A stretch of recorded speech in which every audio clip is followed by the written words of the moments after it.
All right, people. We just have to warn you. This is a very long, a cold one with Corey and co-host. God damn, is it long? It's long, but you know something? We didn't know if it was going to be the last one or not. We still don't know. Who knows? But you asked for it, and we just kind of, and to be honest, we just had a really good time doing it, and we went on very long, and I'm not really going to cut that much. And so we just want to warn you. I think this might go over 2 hours. Yeah, if it's too long, be a man and shut it off. All right? Yeah, exactly. Either shut it off or listen to it. God damn it! You should be working. Honestly, I'm gonna call your boss right now. Get your ass back to work. Quit listening to this bullshit. But hey, if you want to be badass, you want to be cool. Listen to the whole thing. Hang out with us, sucker. Yeah, I'll show you a whole new world of excitement. Get your street cred with us. That's right. So yeah, we so got your bitches, we got your hoes. So yeah, cut that out, Corey. That's we actually this is recorded at the end of the show, but we came back to record and let you know how long we went on. So hopefully you'll enjoy this as much as we were enjoying making it. So there you go. It's a couple of cold ones with Hey, how you doing? With Corey and co-host here. Hi-yo. You people, boy, y'all put me on a major guilt trip. Guilt trip, man, Corey. I have to tell you, my brother, like no other. I heard the last show you did, man, and god damn, was it depressing. I almost cut my circuits open hearing that show. Now, which one? The last one was Silver Surfer Forever. Now, was it depressing because of what I had before that? Oh, No, it was depressing because I found out he was black. The whole time I felt bad because, oh man, that guy used to bother me on my comment page like nobody's business. I know. I thought he fell in love with me or something, and the whole time I thought it was some skinny white kid, some 12-year-old skinny white kid, constantly throwing up pictures of Captain America on my goddamn webpage. And then I find out he's an old black guy. Man, it was funny because I thought the same thing. Now, we're talking about one of the members of Spill here.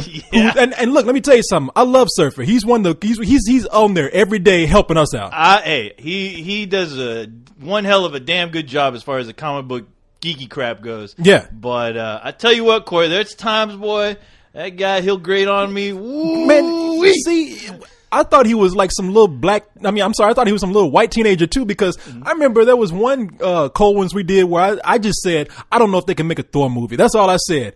And on my page, and that son of a bitch, 1 hour later, it had a big old picture.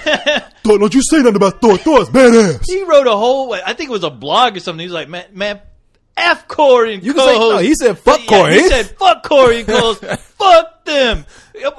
They will make a Thor movie. It's going to be fantabulous, and a Captain America. All those superheroes are super duper great. And then I was like, wait. Did he just tell us to go fuck ourselves? Yeah, he did. That son of a bitch. And then I come back and I say, who's this kid talking? Yeah, who is this thing or two? This mofo. And then I could do a call-in show to come in. It's like, hey dog, what's up, man? I'm Surfer.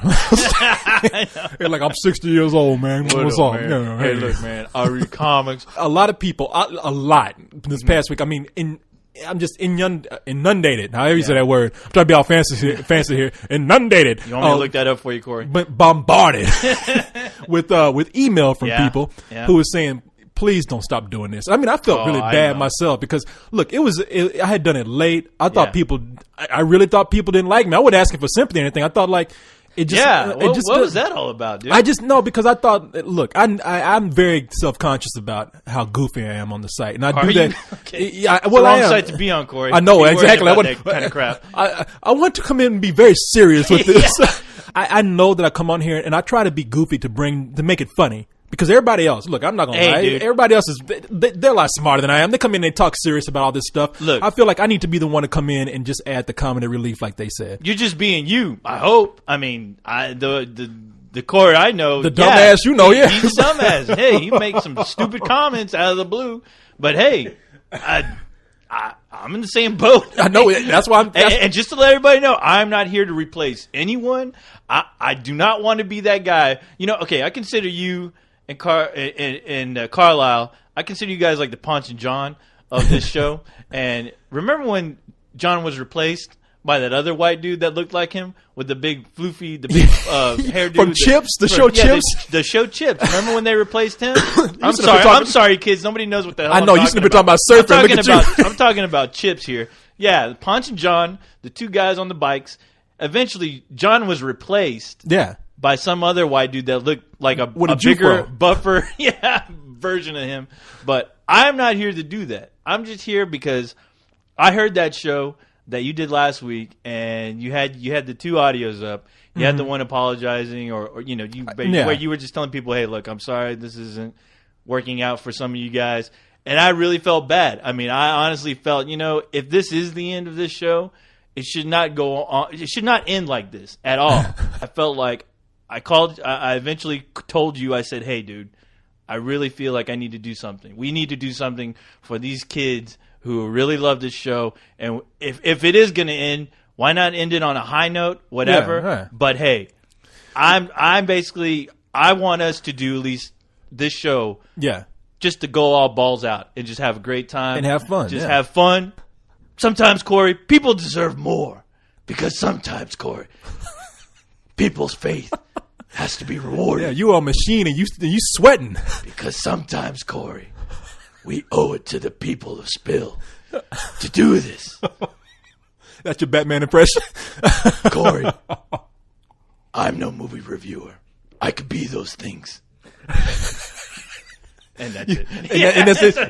Bravo. Like yes. Thank you. Well, a lot of people came on and they said, listen, we really feel terrible that this is ending because it really made our Mondays. When we go to work, I know. We have to go get ready for school or whatever. I read those comments. And especially those people who say, when I go to work, I'm at a job that I really don't like. And Mondays are the worst to go to a job that you don't like. Yes. And they said, the only bright thing that's making my Monday good is cutting that internet on, switching over to the website, and seeing that podcast is available. Mm-hmm. And I was like, wow. In a way, I felt like maybe I was being a little bit selfish. Maybe I was being a little bit short-sighted. Yeah. So if I can, we'll see what happens. We're going to see what happens. This particular show right here, we don't know. Because, look, people are cold ones with Corey and Carlisle. I'm not saying anything right now. I cannot promise that it's going to be what it was before. Mm-hmm. I'm just telling you how it is. So if what we're doing right now is something that you don't like and we can't continue it the way it was, then we had one last show where we gave you one, and that's it. It will be no more until I can figure out something else to do. There will be no more.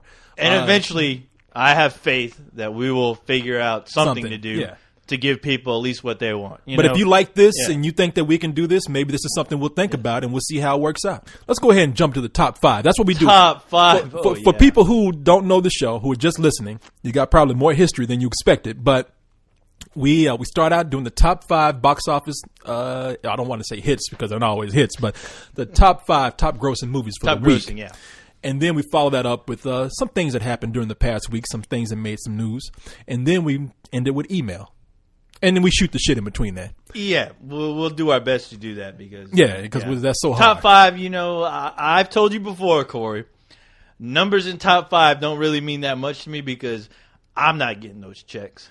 But hey, people have to know that's a part of Hollywood. That's what these movie guys love to hear. You love Batman so much, but you ain't getting a check for that. So come on. Hey, Batman's done for me than you'll ever know, all right? He's done more for your character than he has than any amount of money could do. Okay, all right. So let's go ahead. Now, I know I have people sing, so you don't have to sing if you don't want to. I don't do singing, Corey. What? I don't do singing, dude. Why should I sing when okay. Remember I told you that little thing I've been working on? Yeah. I've been working on my music this whole time, Corey. You work on music? I downloaded this program that allows me to make beautiful music. Allows you to be a living instrument. I am an instrument, Corey. I'm an instrument of art. You're like the Bobby McFerrin of robots. Well, I won't go that far, but yeah. I'll probably say like maybe the Kajagoogoo or the Flock of Seagulls. But yeah, dude, I've been working on my music, man. So I figure, hey, what a perfect opportunity to let the people know what I've been working on. Maybe we can incorporate that with the top 5. Okay, well I'll tell you what. Let's go ahead and are you ready? Man, hold on. Let me reboot my system here real quick. Get my jam on. Okay, you let me know when you're ready. All right, so let me. Okay, now I'll prompt you with the top 5. We'll start with number 5. Number 5. You ready, Corey? We're saying number 5 on number 5. Number 5. Woo! You hear that, Corey? 5. 5. 5. Well, that's some advanced technology there. All right, cut that shit off there. I thought you were about to come with something really good. I thought you got trumpets and everything. Man, trumpets. You got like a little Casio keyboard embedded in you. Anyway, number 5 is Traitor, starring Don Cheadle. Last week, this was actually, I believe, it was number 5 last week too. Oh, was it? Yeah, this is the movie with Don Cheadle where he plays a sort of a double agent, and throughout the movie, you're trying to figure out if he's actually working for America, but deep undercover for America, or he's a Muslim jihadist who's planning the biggest jihad since 9/11. Oh wow! So, yeah, and it's actually been out for 2 weeks. It's been it's one of those smaller movies that came out. Yeah. Really didn't. I think someone told me that it was advertised a lot over the Olympics. Now, I didn't watch a whole lot of the Olympics, but the fact that it's a movie. Well, first of all, its take this weekend was $4.7 million. So it's a lot of scratch. It's pretty much brought in $17 million at this point. And that's after 2 weeks. The budget on the movie wasn't that big. It was like $20 million. Yeah, exactly. I think. If it ain't blowing up, if I don't see advertisements on buildings, exactly. It can't be worth that much. But I mean, apparently a lot of people saw it during the Olympics. And it does have some stars in there. It has Don Cheadle, Don Cheadle. He's awesome. Hey, I'll give it to him, man. That guy is an actor's actor. He is, and he's gained a reputation for being a quality actor, and so his name can actually bring people in. So I'm going to say that this movie wrote a lot on Don Cheadle's presence in the film. As a matter of fact, the budget for the movie was $20 million. I think $19 million of it went to Don Cheadle. So. It better. But I saw the movie. It's a very slow film. It's an adult thriller pretty much. It's not car chases everywhere. Yeah. It moves pretty slow. But at the end of the movie, it's a big payoff. It's a big payoff. A few people have written on my page asking me if I've seen that. And the funny thing is, I'm always wondering what the hell are they talking about. But I can't. It really is one of those things where you have to see the movie and you have to be patient with the film. You can't really come up. I can't even give you a hint of what's happening because it's one of those films. It's really one of the most low key films with one of the biggest payoffs. Wow. Yeah. Okay. So this year. So I'm usually down for those type of films. Yeah, you download shit all the time. I'm not telling you to do that, but I can't stop you if you do it either. I don't do those things, Corey. As a matter of fact, if I were you know better than to talk about that. I would just fast forward to the end.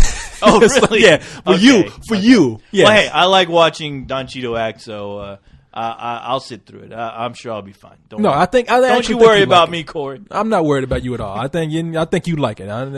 It's no breast in there. All right, so I got plenty of that. I can switch between windows. Wait, I don't download, Corey. Okay, don't do that.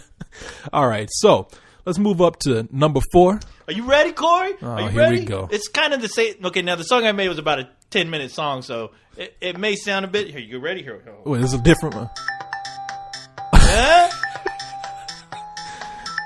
Yeah, that's a great departure from what you did last time. Isn't that awesome? Woo! Where's my record deal when I need it? Just say number 4. Damn. Number 4. Okay. 4 yo. Number 4, man, it's still hanging in there. The Dark Knight. Dark Knight, hell yeah! Didn't it move up like spot from last week? It did. Last week it moved up. Yeah, and the week before it dropped, and the following week it jumped up. That's what I like to hear, dude. And now it dropped again. No! It's back down to number 4. Last week it was number 3. Oh, man. But come on, man. The movie has made it's made $512 million at this point. It's made more money than a good part of the population will ever see. Exactly. I mean, this movie has made the amount of a small country somewhere, exactly. A third world country. Batman could be ruling a third world island somewhere. They should have a country where guys dressed up as Batman ruling. Batman could end up buying Guatemala right now if he wanted exactly. He could buy Waco, the town I'm from.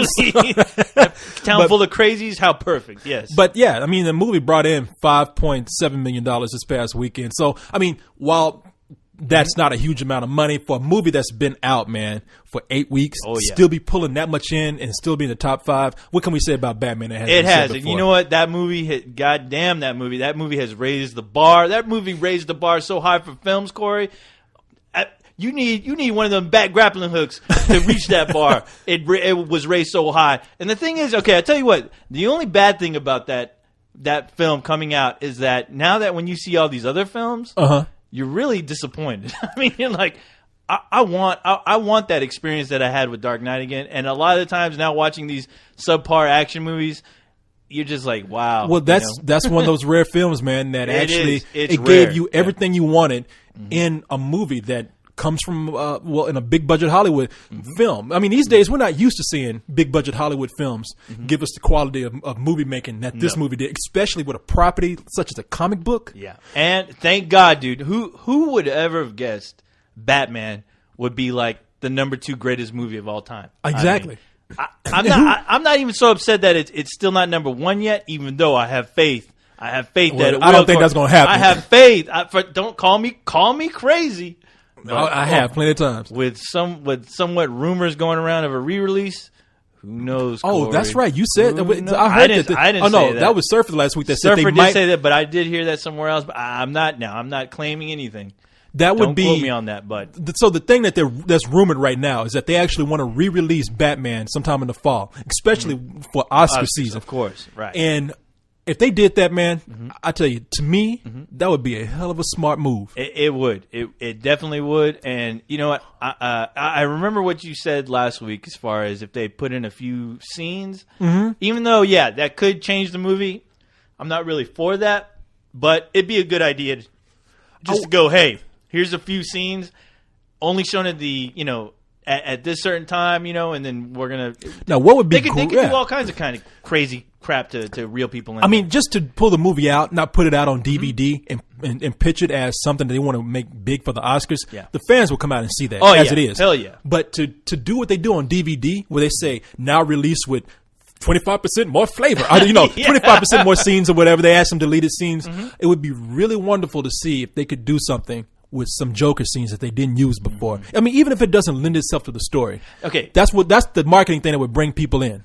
Now check this out, Corey. Yes. I'm for some strange reason I have this weird fantasy that maybe there were a few Joker scenes that they cut out. Yeah. Just in the hopes that if whenever they decide to do a part 3 and whatever crazy villain they want to throw in there, maybe at the tail end of that they'll have a scene with the Joker where it makes sense to where either he escapes Arkham or just a scene where you see Heath Ledger as the Joker edited in the last scene of The Dark Knight Part 3. And that ending could almost be like, okay, this is the end of the Batman film series. Yeah. But the adventure continues as far as Batman and his fight to save Gotham and to defeat the Joker. Just something like him laughing, running out a door. It could be so you think they might have? You think they might have something like that? I'm not saying that. I'm saying that if I were the director, I probably would do something like that just to let just to complete that universe. Yeah, just to let you know, hey, our Joker is still here, and here's a little taste of him. Because after the third one, they probably won't be able to make another film. No. Like, and honestly, I don't want. Even if they decide not to ever make a third one, I won't be depressed. I won't be that depressed about it. Look, what are they going to do? They can't keep making Batman with Christian Bale. No. I mean, Christian Bale and Christopher Nolan forever. No. So we have to give this series up. That's why I looked at it as this is a graphic novel that stood on its own cinematically and let it go. And hopefully with the third one, they can do that. And they're talking about making a third one.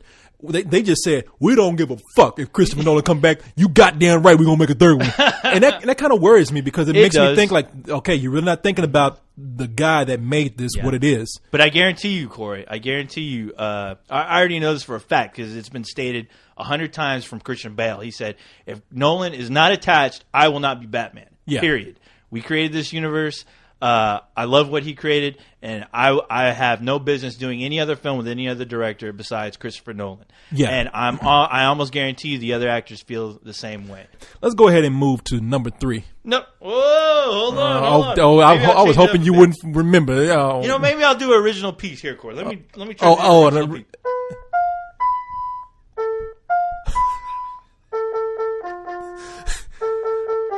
Okay, all right. I could work with that. That's a hell of a long song for just saying number 3. Number 3. You like that? I hope the people out there appreciate my art. Oh, I'm sure they do. They better. Number 3 is the House Bunny. Wow. House Bunny? What the hell? Now you know what's funny about this? What is funny about this? Switch places with Batman. Oh, really? Batman switched places with the House Bunny. Of course, the House Bunny is an Anna Faris movie where she's the Playboy bunny who's kicked out of that mansion and doesn't know what the hell to do with her life. So and plus, not to mention, she's just a dumb bitch too. So, in that movie, she's good at playing the silly dumb character. And you know what? That girl is smart, Anna Faris. No. Hey, she's I enjoy watching her work. In the movie, I appreciate it. The movie is going on to probably make its budget up somehow, a little bit of it at least. It'll do well on DVD. It brought in $6 million this weekend, total up to $36 million, pretty much $37 million. Only cost 20. I think how much did it cost to make? I don't think it cost all that much. I don't know, but anyway. Hey Corey, I've been meaning to ask you this. Yes, sir. How much TNA is in this movie? None. Are you serious? That's the thing. What? I'm surprised this movie's doing that well because it is a movie about a Playboy bunny. All right. Yeah. And I thought the movie, I said, this movie's going to bomb. Tits and ass, dude. That's what I want. It's PG-13. And I'm thinking, well, there goes that. If it's PG-13, you're not going to get any tits and ass. Man, you know what, dude? I guarantee you there's a lot of guys walking in this goddamn thing with blue balls. Like, hell yeah. Anna Faris, finally. She's playing a Playboy bunny. Here comes the nudity. No, you don't get it. Actually, let me change that. You get a slight glimpse of Anna Faris's the top of her ass crack. Really? And maybe a little bit of cleavage, but oh man, come on! Everybody knows they're going to be able to download that like within a month. I mean, somebody's going to throw it up. I know I'm looking for it, but that's it. Ass crack. Yeah, exactly. And I see Cyrus's ass crack all the time. So what? I want Anna Faris. I want at least some side boobage or something. Well, let me tell you something, man. I thought the same thing, but Anna Faris, girl's a great comedian, and when you see the movie, you forget all about that. Not a great film. What's up? I just remembered, Corey. What? I'm about to explode here. I just read on some internet news that Anna Faris, she did do a nude scene. She had recently had done a nude scene. It was because it's some movie she's doing right now. Apparently, the double that they had for her couldn't show up on the set. People were getting frantic, and then Anna Faris, the awesome chick she is, she said, "You know what? I'll do the nudity." And boom, bam, bing. Now, did she do this after the House Bunny? I think so. Because I tell you what, look, she must have spent 8 hours a day in that goddamn gym working out because that body is rock hard. I mean, got your hard and your rock. You see, look, you see this table right? That's Anna Faris's body right there. And seriously, no joke. If she did that, if she did this nude scene after the House Bunny, I know what she's thinking. She's like, I'm not going to let this body go to waste. Exactly. I got to do something with this. Smart girl. Exactly. Now, what movie was that she did the... She did what? That she did the nude scene for? Yeah. I don't know what it's called, but it's a film that she was filming just recently. But she made a statement where she said, she was completely embarrassed. She never wanted to do nudity. Bullshit. She ain't embarrassed. I'm calling bullshit on that because this girl here. Yeah, I mean, come on. No, when you got a body like that. Mm-hmm. You got the kind of body where if you get caught naked, it's more like I'm embarrassed for you because you ain't got the body that I do. Hey, I'm covering myself up for you. When you got a body like that, you want to go and show that shit off. So I know she did. Please show it. Yeah, or at least if you don't show it, I'm going to show it because I'm going to do some really super cool Photoshop and somebody's going to see some action. I don't care if you want it or not. You get your people to delete it all you want on the internet. I'm going to keep on posting it. You say you're going to be nude one way or another. You're going to be nude whether you like it or not. And I'm sorry, I'm looking at the numbers here. Trader actually cost $22 million to make, but that's neither here nor there. But House Bunny, I'm glad the movie's doing well, man. Didn't do too bad. It was actually a funny film. We're being very superficial and talk about Anna Faris's body, but she's actually a very good actress, man. At least being funny. She was really great. Hey, in the movie. I enjoy watching her. Yeah. I enjoyed her first couple of scary movies. She's fun. She's fun to watch. I won't lie. Yeah, no, and if you ask me, she did a better job of this in this movie than she did in those fucking scary movies. But anyway, let's go ahead and move on to number 2. Are you ready for some jams? Oh hell, man! You ready for some jams? Come on, Woo! Come on, man. Oh, hold on. I got. Let me just go back to my original score here. Yeah, you feel that chord? Here, hold on. I'm gonna change it up. Why do I feel like I'm in a very cheap gay club right now? Gay? I don't know. I don't know anything about gay music, Corey. Sorry, man. All I know is about awesome music. Here we go. Here. You gonna sing number 2 or what? You number 2, number 2, number 2, number 2. Right, put that. Cut that. I'm breaking it down, Corey. I'm breaking it down. Okay. All right. You like that? I love you when you broke it. That is some rare awesomeness. You sound like my piece of shit car with a breakdown. Hey, let me making fun of my art. Okay, all right. So we got Tropic Thunder finally out of the number 1 spot. Tropic? Oh no, really? Yes. After I think how long has it been out? I think it's 3 weeks. Right? This is the 4th week that it's been out. It's finally knocked out of the number 1 spot, and which is all right, man. The movie is about to hit $100 million. Good for that. That's what Hollywood looks at these days. They just want to say, "Our movie made $100 million.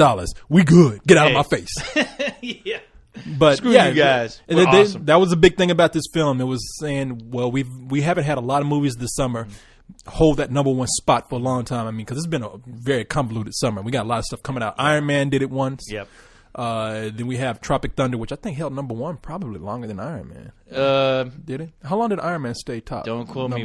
I want to say at least 3 weeks. 3? Okay, maybe. Yeah, maybe the same amount of time. Maybe Don't same quote amount me of on time. that. Yeah. And of course, Dark Knight held it for about 4 weeks, 5 weeks, something like that. Hey, is it you or me? But when Dark Knight came out, did you just kind of forget everything that came out before it? Everybody thought Iron Man was a shit. Yeah, I felt kind of bad. I was like, okay, now I understand why. Obviously, everybody knows the story where Robert Downey Jr. is talking shit about Batman. And he's like, I don't get it. Yeah. Well, hey, man, just calm down, all right? Yeah. Just shut yeah. Shut Robert Downey up. Jr. came out talking shit about Batman. Yeah, he's going to come out and say, I'm sorry, this is a smart comic book movie. Fuck me for wanting a smart movie. Even if it's a comic book. Yeah, dumbass. I want dumb movies. I want movies with just a lot of explosions and... Yeah, exactly. I won't say Iron Man's that movie, but no, Iron Man was actually a cool movie. No, I'm pretending to be Robert Downey Jr. I'm sorry. That was your Robert Downey Jr. That's what I got from it. But hey, the guy, I'm glad he's doing great. I'm glad he's off the drugs. I'm glad it was a hamburger that made him, decide to change his changes. Yeah, you didn't hear about that? First of all, Robert Downey Jr., he's talking shit about Batman, but he's in Tropic Thunder. Yeah. I mean, this has been his summer, really. Yeah, it has been his summer. If any actor has had their summer. As far as an actor, yes. It's been Robert Downey Jr. Yes. I mean, he was great as Iron Man, Tony Stark, and now he's in this movie playing this actor who plays a black guy. And he's completely memorable roles, yeah. And he's the one that made Tropic Thunder. I'm telling you, people, Tropic Thunder is a hilarious movie. Because Robert Downey Jr. made it that. If they took him out of it, the movie would just be, okay. So, yeah. So what's this about him and a hamburger? What? Okay, you know the scene where after he escapes from being captured, Tony Stark tells the limousine driver, "Hey, take me to a Burger King." Oh yeah, that big piece of product placement in the movie. Apparently, he decided to change his life while sitting down eating a hamburger. Eating a Whopper? Eating a Whopper, yes. It was a Burger King Whopper, and he just kind of realized that, you know what, everything I'm doing right now is really, it's a downward spiral. I need to change my life. And he was eating a hamburger when he did that. So as soon as he kind of just said, you know what, I need to go into rehab, take care of myself, because I can't do this all the time. It's getting sad.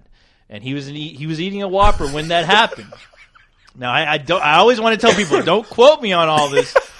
Go research it for yourself. But that's why he told Jon Favreau about, he's like, hey, you know what, what do you think about this idea of this scene where after I got basically after I survived being captured, I just asked the guy, take me to a Burger King.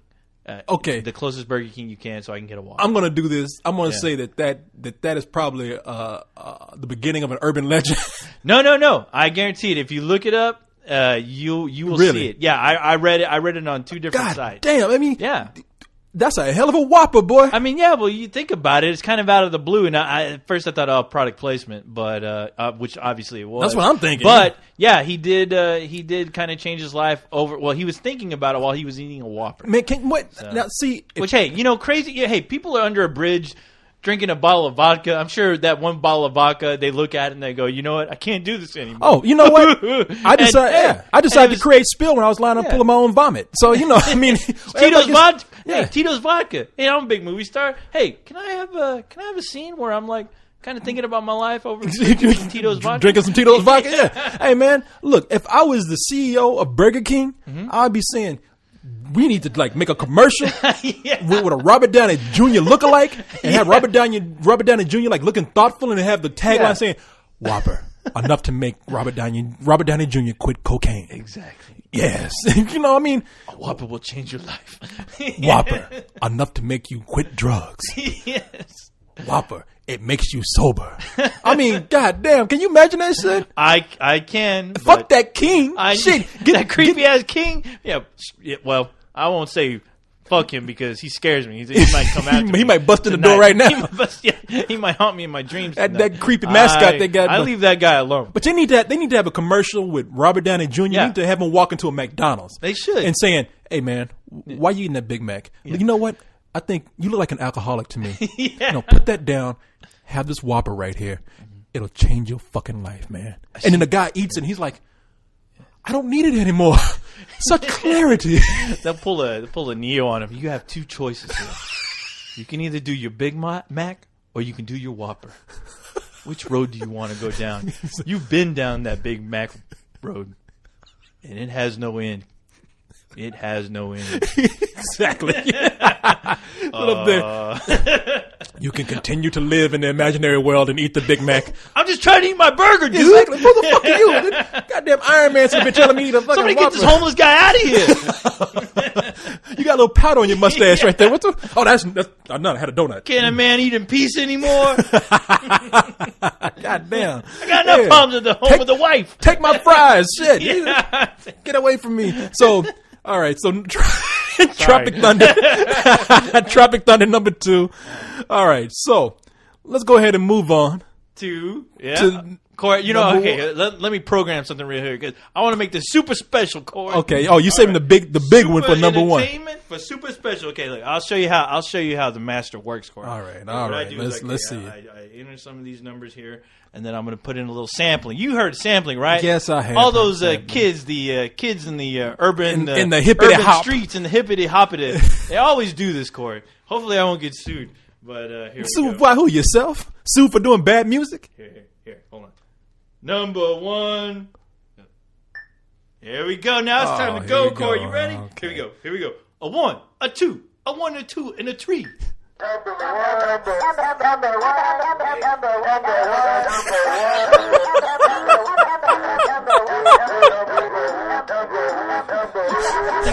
think we're onto something here, Corey.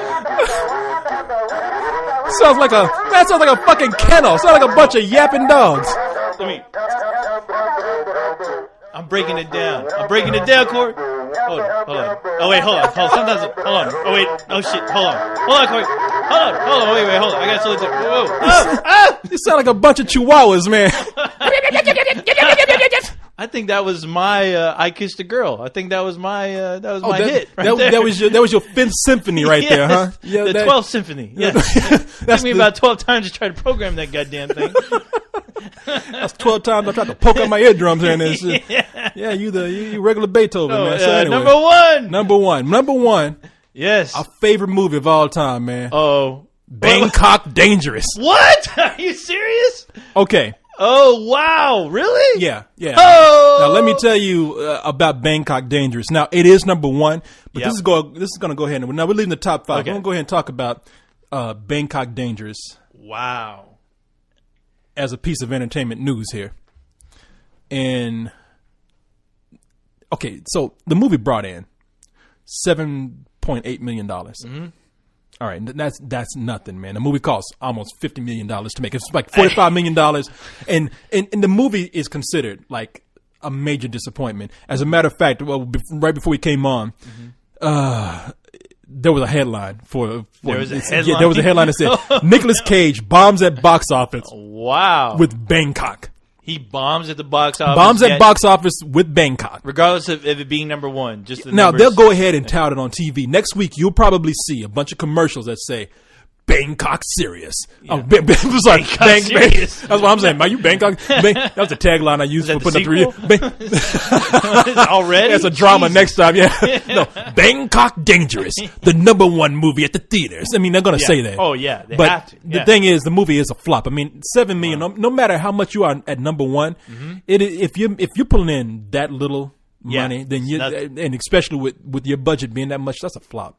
Wow. And the story goes on to say that less than a year after starring in the biggest movie of his volatile career, which was National Treasure 2. Yeah, which still has me like banging my I head don't up get against those the wall. fucking National Treasure movies, man. Hey, I have avoided those movies like I have all of those disaster and the epic movies. I just do not want to be a part of those. Now, I understand that there's an audience for that movie, and that's fine. Love the movie. Where are they? But I know that's what I want to know. Where are they? I mean, because I'm looking at the movie and I'm kind of bored by it. So I'm thinking the kids are into this.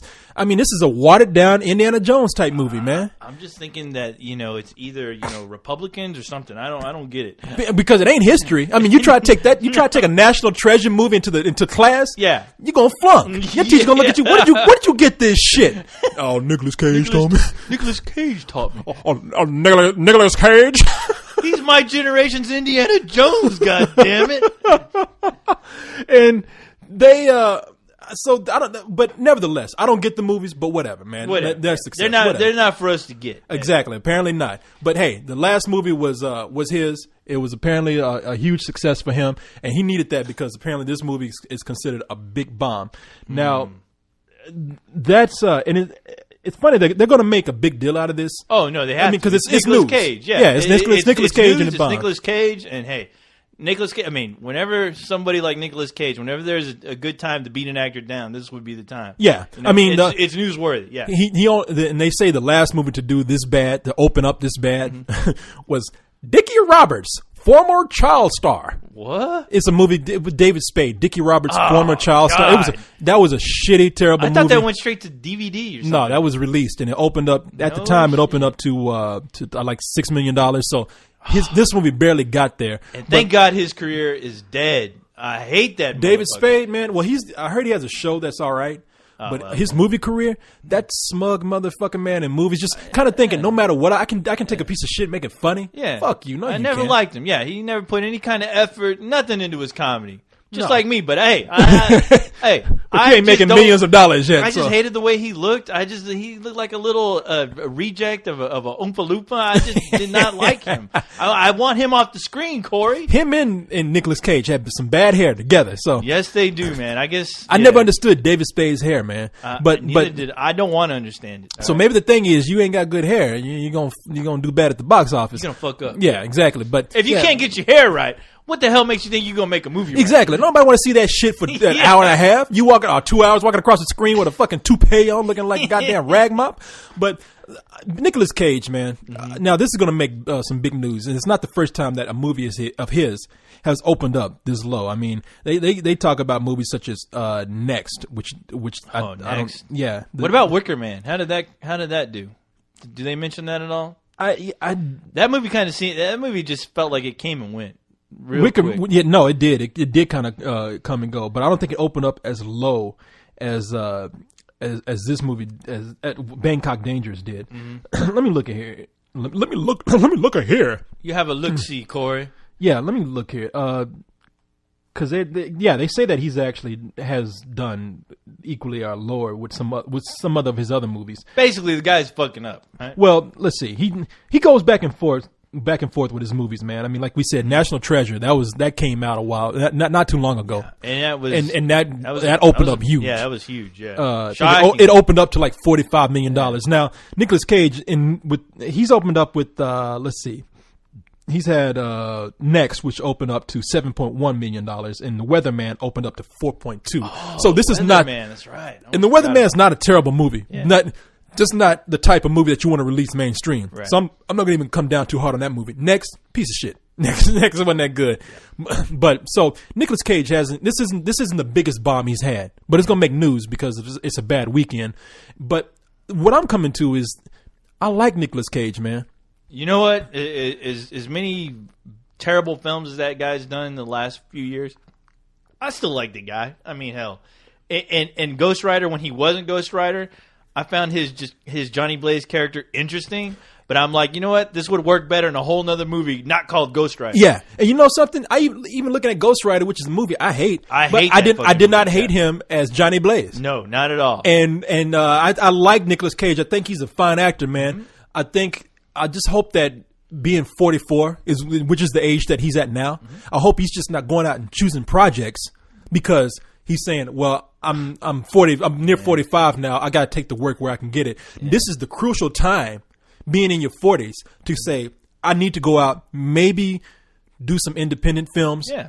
Maybe think about directing if I can, maybe producing some projects and being very smart about the roles that you take as an actor. You don't go take some shit at 45 years old like Bangkok Dangerous, which is some straight to DVD shit. You know what? He needs to quit looking at movies he enjoys to watch, like those Asian films, because I told you in the review that this guy is trying to...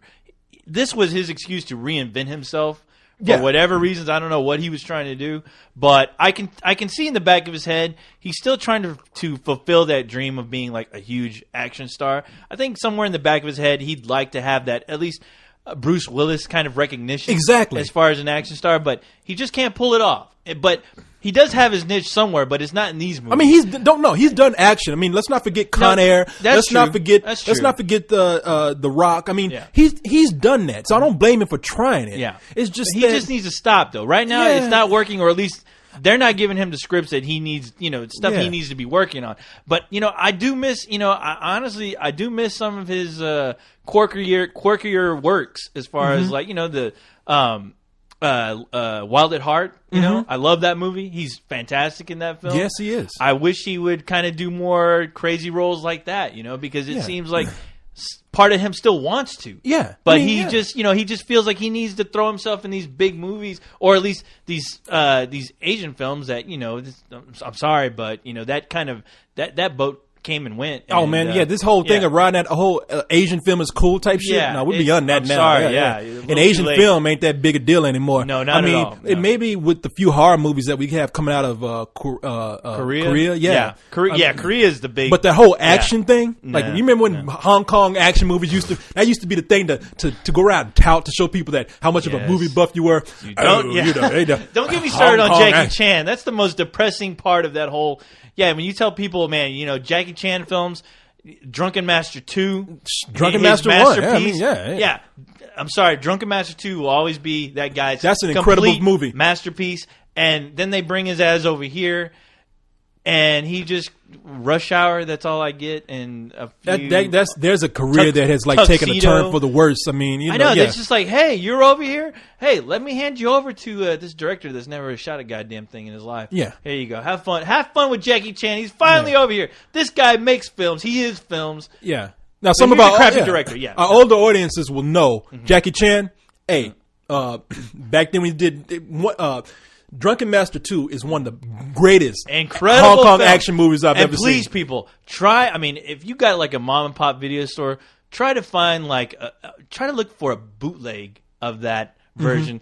Because try to look for a bootleg of the Asian version of that film. Don't pick up the American-made version where they throw in Pantera or whatever. Hey, I like metal music too, but I do not like metal. I've seen with that my Asian film, and it's horrible. I've avoided it. I've had people tell me about that, and it's sacrilegious. Man, it is horrible. It is horrible. Okay, try to find purchase it. You can find the original Asian just version of that film, and it is incredible. Jackie Chan at his fucking finest.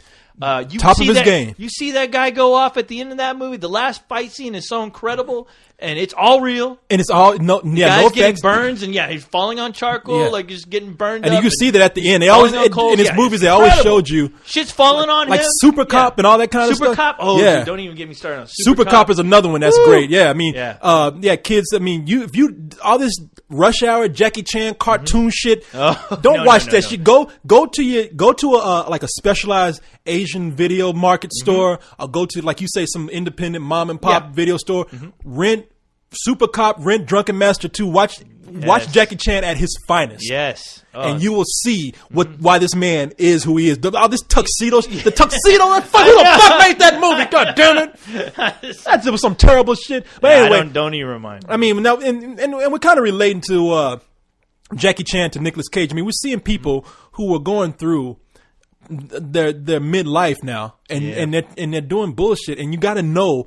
You got to be very particular about what you choose. You got to know when to pull back. You got to be more selective about what you do. And Nicolas Cage, as we just said with Jackie Chan, I mean, you're doing shit now that you think people want to see. You think you're reaching out to people. It looks like desperation. Bangkok Serious. God damn, what am I calling it? I know. I'm gonna make that movie. Bangkok Serious. I keep thinking about Yahoo Serious. You remember that? I don't know why. that Australian comedian who had one movie here. He's like the Australian character. Young Einstein. But no, there's no reason why Nicolas Cage. I mean, the reason why I gave that movie some bullshit because really, it's a generic film. Had anybody else been in there, I would have been like, all right, I'm just gonna write this off. It's just some low budget action movie that came and went to the theaters and whatever. But Nicolas Cage is in there. I'm like, Nicolas Cage. Anybody could have played your part. Yes, you are Nicolas Cage. You need to take a movie that says Nicolas Cage. And it's funny because when I told you he tried to reinvent himself, he did say, hey, I'm Nicolas Cage. I just told these directors, do what you will with me. And they did. I mean, they treated him like he wasn't Nicolas Cage, and they just threw him in some movie that it could have been anyone else. Anybody. And that's the sad fact where Nicolas Cage, you know what? The sad fact is that Nicolas Cage never had like any kind of film, let's say like a Commando or a Rambo type but series, I don't think or he needed Die that. Hard. He doesn't need that. Yeah. But it's like I feel like he's still trying to find that. He's still trying to return to, like I said, like The Rock and Con Air and stuff like that. I mean, he's done action movies. He's done. And that's what I've always respected about Nicolas Cage. Like I said in the review, if you listen to the audio, and he can come in, he can play guys that look really meek, really weak, and you would think like this is the biggest slump in the world. And then you see movies where he's kind of muscular and he's out there doing action and he's pulling it off. But every time he does that, what does he do? He brings in the Nicolas Cage personality. Yes, he's always saying something. I'm crazy Nicolas Cage. He's always doing something weird. Well, he kind of taps into that Wild at Heart's kind of weird like character role. Like in The Rock. I mean, he was kind of an action guy. I thought he did that. Honestly, I thought he did that in Ghost Rider. Where it's like, man, I feel like you have no idea. Some remnants like of his character in Wild The Rock. Hearts. I mean, he has lines like they say, "You're a super freak." He's like, "Yeah, I'm a chemical super freak." It's like it's just okay. Can't nobody else pull off that line but Nicolas Cage. But I'm just afraid that this guy trying to make his mark in these action movies or whatever the fuck he's trying to do. I'm hoping that it doesn't end up being him as the guy from National Treasures. Because like I said, I haven't seen those films. So I have no clue about them. You know? And there's a reason for that. I never hear anybody talk about those films. I never hear anybody talk about how cool those films are. Yeah, and that's something you never do. And it's kind of weird because you're like, well, these movies made a lot of money. Who in the fuck is seeing them? Are these like guilty pleasures or something? I don't know. Yeah, no, I don't know either. And look, people are saying this because we come out in our review. Excuse me, damn, we come out in our reviews and it seems like we're making fun of people.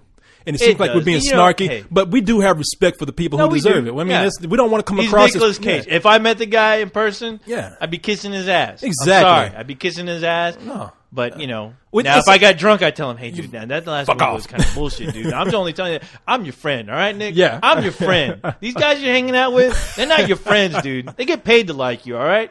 Who's just talking silver ball next to me? I can hear, I like you, pal. You're real. You're from the really real world. And you're a robot with green eyes. And I like that. I like that. You're a chemical super freak. Hey, we're just worried about you, Nick. Don't, exactly, man. You wear wear any wig you want to. Corey as long has as you a just terrible haircut. Exactly. Hey, what are you talking about? Look at this. I need a hairpiece. I need a mullet. So don't worry about it. I'm thinking about getting a bird and putting it on my head. Going up in a tree and taking a nest and putting it on my head. Nicholas, hey, let your freak flag fly, brother, because I know you want to. I know you want to. Every time I watch these films, I know you just want to go crazy. All right, do it already. Be a man. Come on, you're Nicolas Cage. All right. Is that it? That's it. That's our plea to Nicolas Cage right there. And let this be a lesson to you. This whole Bangkok boycott. Kids, always be true to yourself. All right. Exactly. Especially when you're 40 and you're getting old. Yeah. Drink your milk. Do style drugs. Go to school. Look both ways before crossing the river. Before crossing the street. All right, so hey, having fun, Corey? I'm having a great time. I'm having a great time. You're not depressed anymore, are you? No, I'm not actually. I feel really good, not, man. You son of a bitch. But I've been drinking too, so yeah, damn right. There ain't nothing like good old drinking to get over some old depression. Yes, and it's helping a little bit. I bought you some extra strength motor oil there. I don't know how it's doing for you, but you turned me on to this thing called Spark. Yes, I did, sir. Sparks. Sparks. Yes, Sparks. Now this is I thought this was just something like Red Bull. Yeah. A Monster, but this is like malt liquor that's healthy in an energy drink. I know how your people loves the malt liquor. I'd be loving the malt liquor. We was raised on malt liquor and chicken. Malt liquor in my bottle. No, it's some good shit. I just open it up and I think you can even use it as motor oil. I got one for you. I throw it. Hey, I can do it, dude. I mean, as far as you humans are concerned, it kind of thins out your blood, makes you a little woozy. Well, we're going to see where this is keeps going. Up your spirits. Before it's over with, we'll see what happens. I've seen some crazy things with people drinking Sparks.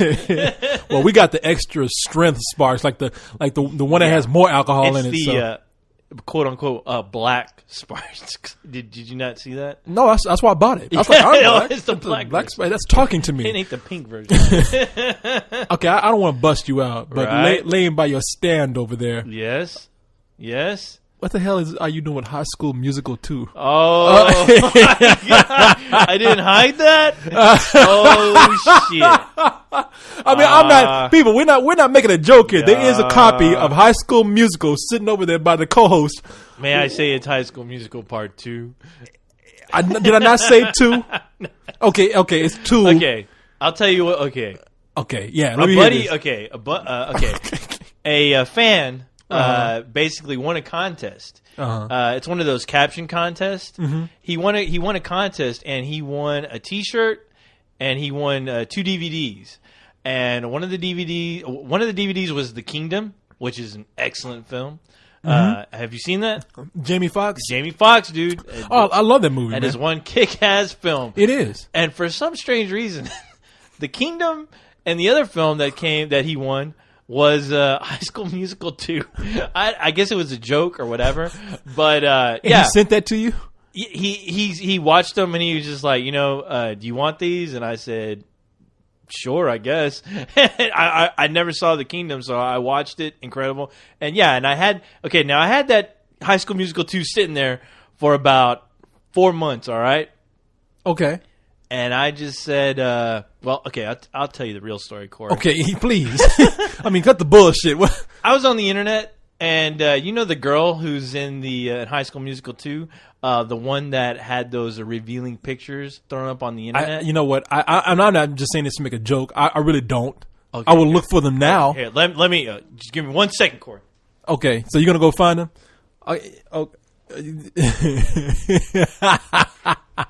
No, I'm not gonna help you find pervert. No, I'm just getting the I'm looking. So you want me to grab the box for you? Okay, yeah, I got the box. You got it. Okay, now look up. Let me see here.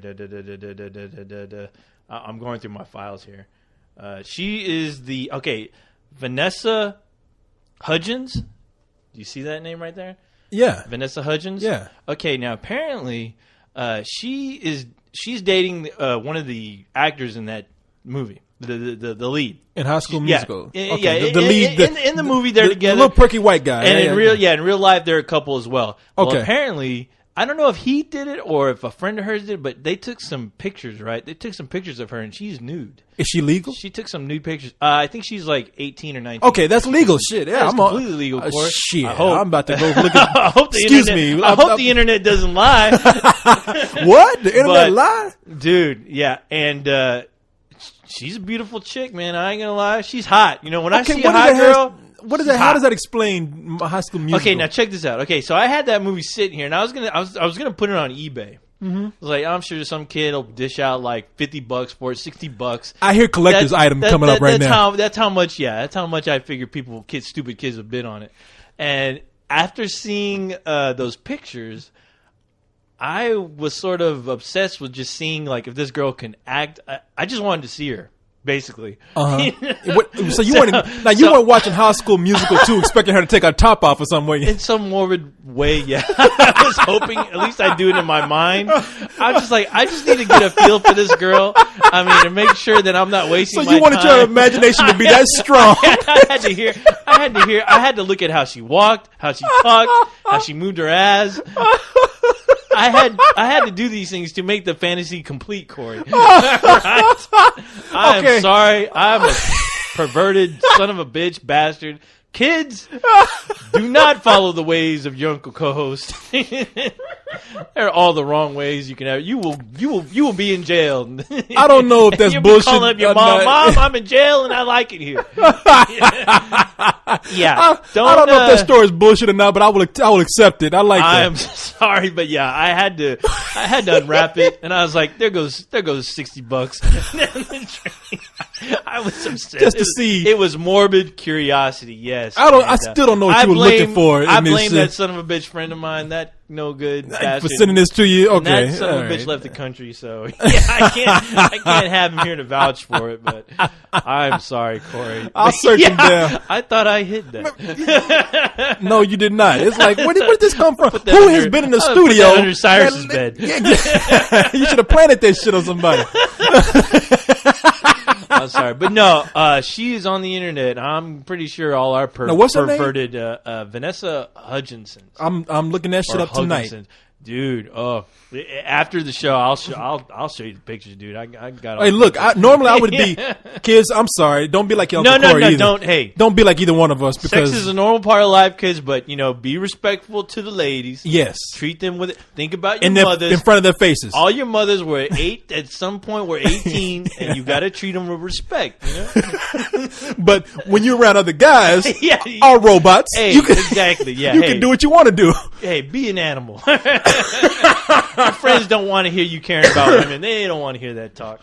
I mean, I'm respectful of women to their faces. Yes, okay, I'm sorry. Hey. The door is closed. Yeah, exactly. I will do what I wish. I will open the door for you, but when I shut the door and you gone, I'm looking at pictures of High School Musical naked people. Some of my thoughts will definitely land me in jail. Oh my god. Oh my god. All right, you guys show me this. She's gonna be a big star, Corey. I predict it. I hope she does some nude scenes. She's pretty. She's pretty girl. Pretty girl. I'm sure she is pretty with her clothes off. Yes. You shouldn't have done that, baby.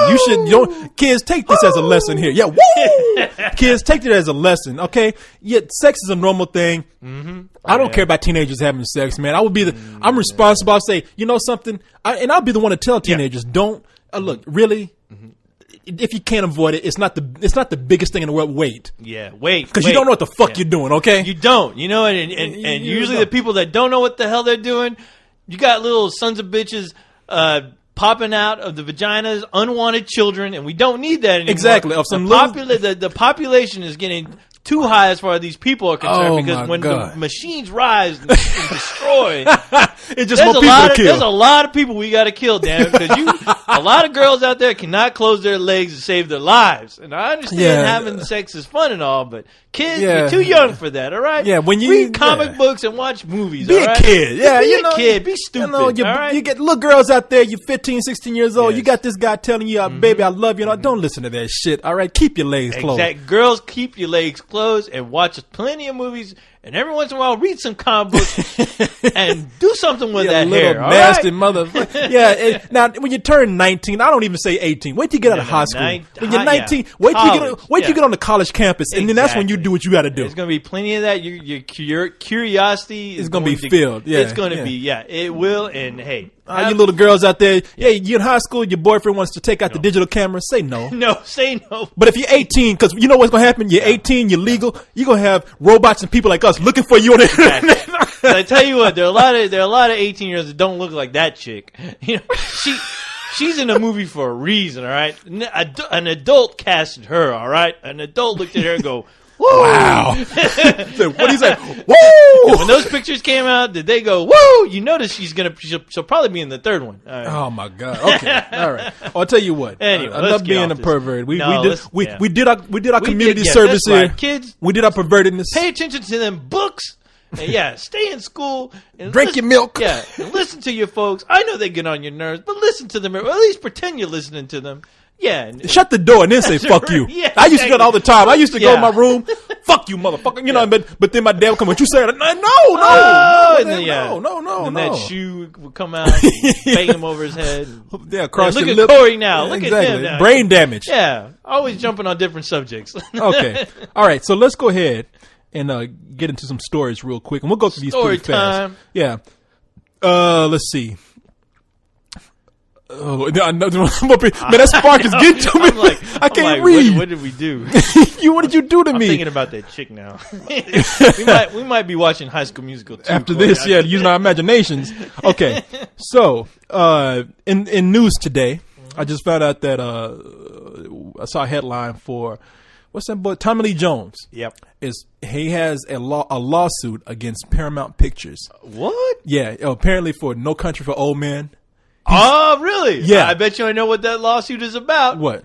Because No Country had no goddamn ending. That's you know what? That's what I said. I'm suing this movie. I wasted my time. Exactly. All this effort, all this energy, all this great performance I had to pour out. And I ain't got no goddamn ending. He's like, you what? You put me in a movie with no ending? I'm suing you for that shit. I don't want no money. I just want an ending for this movie. I'll sue anyone for an ending, all right? He's suing for $10 million. Oh. He really is suing for $10 million, which I think he's going to use to film an ending to that movie. He will. We'll have Tommy Lee's director's cut. he just comes out all right, here's the end. Bam, bam. No ending for old people. Yeah. No, he's suing Paramount because apparently in a contract, he said that he would get bonuses and I want to use the word residuals, but that's not it. He said there were certain bonuses that he would be receiving for No Country for Old Men, depending on the money that it received. And the movie grossed $160 million. Yeah, it did. So I'm guessing, I guess he's looking at this and saying, okay, this movie has made a shitload of money. Yeah. Y'all owe me now because of some clause I have in my contract here. Yep. Let me see. And here. if that's in his contract, eventually, it'll end quick. I mean, that's what it was: bonuses and compensation. Now, I guess the way it works for people who get into when their contracts are made going into a movie, they say you accept your money up front, or you will get residuals based on the percentage that a movie makes. Right. So I guess that he had this in his contract that said, okay, I will get some sort of percentage of the gross that this movie's going to make. And apparently he didn't get it. And so now he wants $10 million. Yeah. Now, the only thing is that said in the story, and let me see if I can find it. Now, if I can't find it, I'll just tell you as best as I can. Yeah. I always tell people to look it up. Look it up for yourself. I hate coming on here, and okay. Here's because I don't want to come across and get something wrong. Like I know it all. Okay, it says here the suit says that Jones was paid a reduced upfront fee in joining the film, and that his contract had known errors not corrected before the movie was made. Now that's where I see a flaw. It's like if you knew there were errors before the movie was made, you should have got that shit straightened out. That's now true. The movie's made. Yep. You might not get any. You might not get shit. Now there's your case right there. Yeah. So because his lawyer is coming out and saying, I think there's I forgot his lawyer's name, but this was filed in San Antonio, right down the street from us. Oh, hey. Yeah, and his lawyer, some woman by the last name of Allen, I can't remember her first name, Jennifer Allen. Yeah. She comes in and says, it's all in the paperwork right there. Now, if it's all in the paperwork, if you had errors in there that you went into before you got to settle before the movie, that's how they get you. Yeah, yeah. You did not look and you signed before you read the goddamn thing, and now you're fucked. And you know what? I'm sure. I mean, why are you gonna sign a contract if it has errors? And that's true. But a lot of times. I'm really curious as far as these actors, if they actually honestly look at that. I'm sure they have people that look at these. But with Tommy Lee Jones, he seems like a guy who kind of just like, hey, I don't need people for this shit. Yeah. I'll do it myself. Exactly. And, and that's where they get him. Like, Tommy Lee Jones, okay, I've heard so many times that Tommy Lee Jones is a dick, all right? Yeah. Now, I don't know Tommy Lee Jones, so I'm not going to say shit. There was one time I was actually going to go out in the parking lot and yell at Tommy Lee Jones. And I'm not trying to say some badass shit. Whoa. You're telling me you met Tommy Lee? No, I didn't. No, this is why I'm going to get it straight. I did not meet Tommy Lee Jones. Yeah. And I'm not trying to act like a badass. I was actually going to do this because at the time, I already heard some bad stuff about Tommy Lee Jones. Right. Now, here's what I'm going to do our past history. We never take you anywhere. Do you remember when we used to do something a long time ago and we used to take you to Waterloo Brewery? Yeah. And we used to sit you up on the counter and let you hang out with us and everything. And everybody be like, what's up, fucking, these kids bring these toys in here? Yeah, people trying to put quarters in my head. Yeah. I ain't no game, you son of a bitch. Now, at the time, I forgot, there was a woman who came down one time because at the end of that show that we did on Access, people would come down and hang out at Waterloo Brewery with us. Yeah. Now, we used to get, sometimes we got famous people. Do you remember, there was a hero of yours? Corey. How can I forget? Yeah, the bass player of Ministry. From Ministry came down. Yeah, he came and talked to you. Paul Barker, he came down to meet me because I told him, hey, I'm through with you guys. I'm leaving. And he came down to see you. And apparently he heard and he came and saw me, which was fantastic. One of my heroes came out and told me, to see you. Me and my wife love what you do. And we're here to. It's sad that you're going, but we are here to see you, and we are fans. And that was like, wow, that was kind of it felt like a dream, you know. Yeah. And I was very thankful. The guy tried to buy me beers all night. You know, I told him, hey, dude, I do oil. You know, I had like 20 oil cans sitting in front of me. Yeah, he was going across the street to 7-Eleven, getting oil for you. It was very humble, it was very nice, and it was very strange because I'm like, wow, this guy who I wake up in the morning, put on Ministry, listen to them almost every day for like 3 years.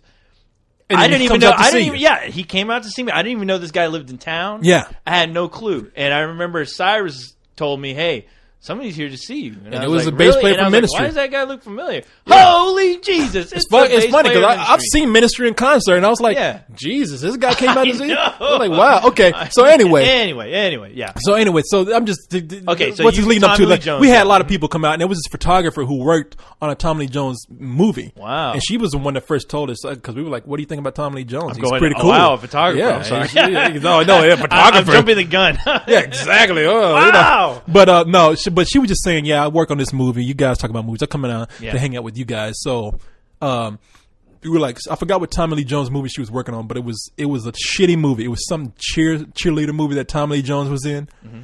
He was supposed to come and take care of a bunch of cheerleaders at the University of Texas or something. Mm-hmm. But anyway, I said, so how's Tommy Lee Jones? She's like, he's an asshole.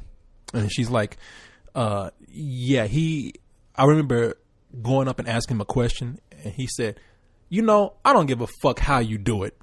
And she's like, whoa, wait a minute. And he's like, because I forgot the woman's name. Yeah. He's like, Carrie, whatever the names were. Carrie, I'm sure she doesn't I don't give a fuck how you do it. Just get it done. And I'm like, well, I've heard this over and over again about Tommy Lee Jones. Maybe so. So, Tommy Lee Jones is going to fuck this contract. He probably got it. It's like, give me the goddamn thing. I'll sign it. Yeah, he's probably going to walk in the courtroom and be like, God damn it, give me my money. Exactly. I'm sorry, but apparently your contract's all fucked up and you signed it. Well, what did that mean?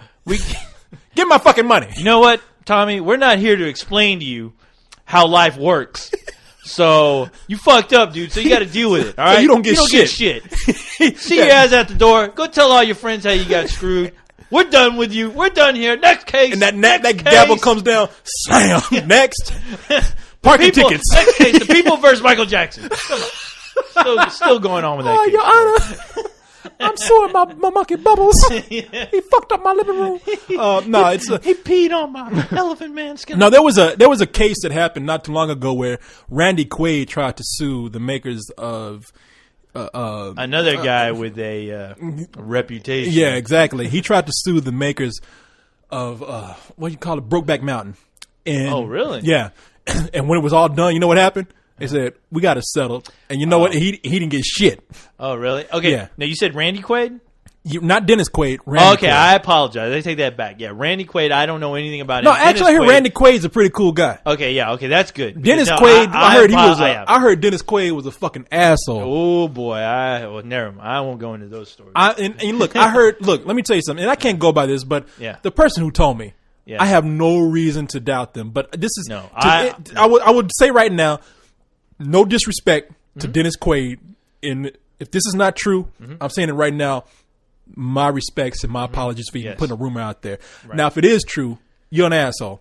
Yeah. I heard that an extra on the set of the Alamo came up to Dennis Quaid and say, "Hi, how are you doing?" And Dennis Quaid didn't say shit, and then later went on and said, "I want that guy fired off the set." No, that's true. Have you heard this before? I know that as a fact. You do? Yes. No shit. I won't tell you how I know that, but I do know that as a fact, and it sucked. It sucks hearing stories like that because you're like, come on, dude.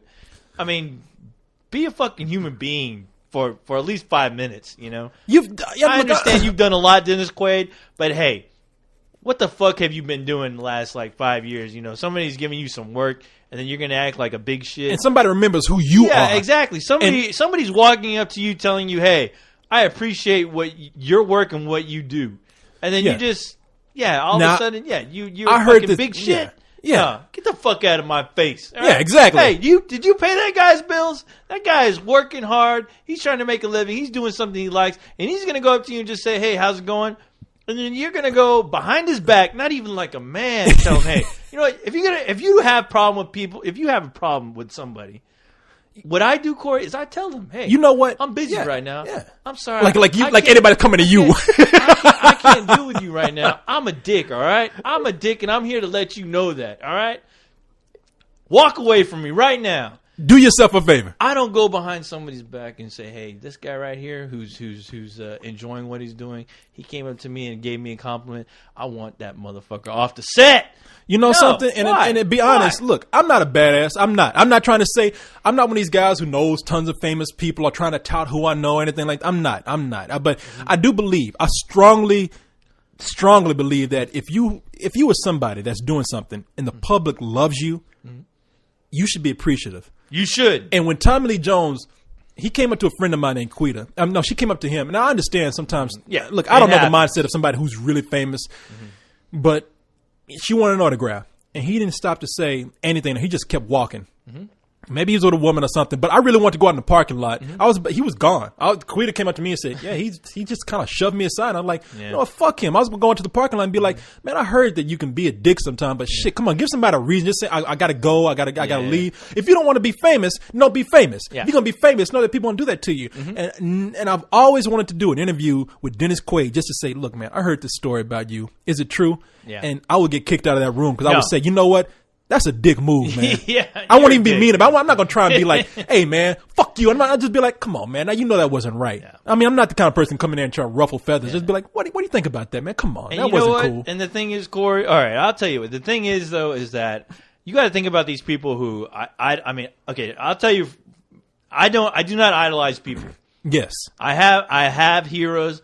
But if I saw them in public, if I see them in public, I leave them alone half the time. I just don't, because you know what? I have this built-up idea in my head of how they are, who they are, and I am worried that, hey, what if this person is a dick? You know, it's going to ruin all this time I've spent on idolizing him. Why would I ever want to do that? You know, a lot of just people who go up to these actors just really don't think that. You know, they're in the moment, they get excited, and they go. And I always think how heartbreaking it is for somebody that you've idolized. You know, a good part of your life. You know, you've been entertained by. To have them go up, ask for an autograph, only to be told, hey, either to be ignored or be told, I'm sorry, you need to leave me alone right now. Yeah. I mean, that could be crushing for somebody. And, yeah, exactly why do right. that? Yeah. Why? You're bothering me. 2 words. I mean, that's not. You are bothering me. That's more than 2 words, my friend. Damn this part. I'm glad that motherboard, the computer circuits are kicking in. Least, whoa. A calculator you got in you. No, you got. I mean, that could do a lot of devastating, you know, effect. It can have devastating effect to these people, you know, because the whole life they've watched you, they watched your movies, they followed your career, only for you to go and say, hey, you know, I don't got time for you. That's a big punch in the face. And it is. And I've always thought that, man, I'm not even trying to say we're famous. I'm not trying to say we're big. No, we're not trying to say it. We're not, believe it. Look around this, Corey. Exactly. Look at this falling, this shambling studio we have. It's just the paint, you know, falling off the walls and shit. If this Christmas is lights lighting up the famous, place. Yeah. If this is famous, you know. Poor. Exactly. I don't want to be broke. But, man, for what little we have, when people come and try to talk to us, we try to interact. In fact, it's gone to a level where I think I'm going to get in trouble because I know I'm going to talk to the wrong person. They're going to take it the wrong way. But what am I going to do?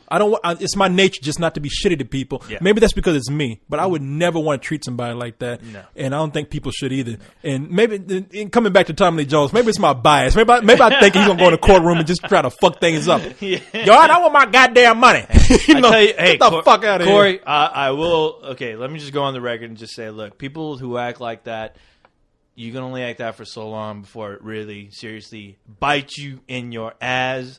Karma is a bitch. It's real. Don't worry. It's real. But it's common sense. You put bad shit out there, it comes back to you. It's going to come back. For example, and it's going to bite you. I hear you talking shit about somebody. Ass. Yeah, I'm talking shit about you now. I'm putting negative shit out about you. Exactly. I mean, and you know what? Yeah, and you know, a little bit of that gets out, and yeah, it'll leave a bad taste in people's mouths.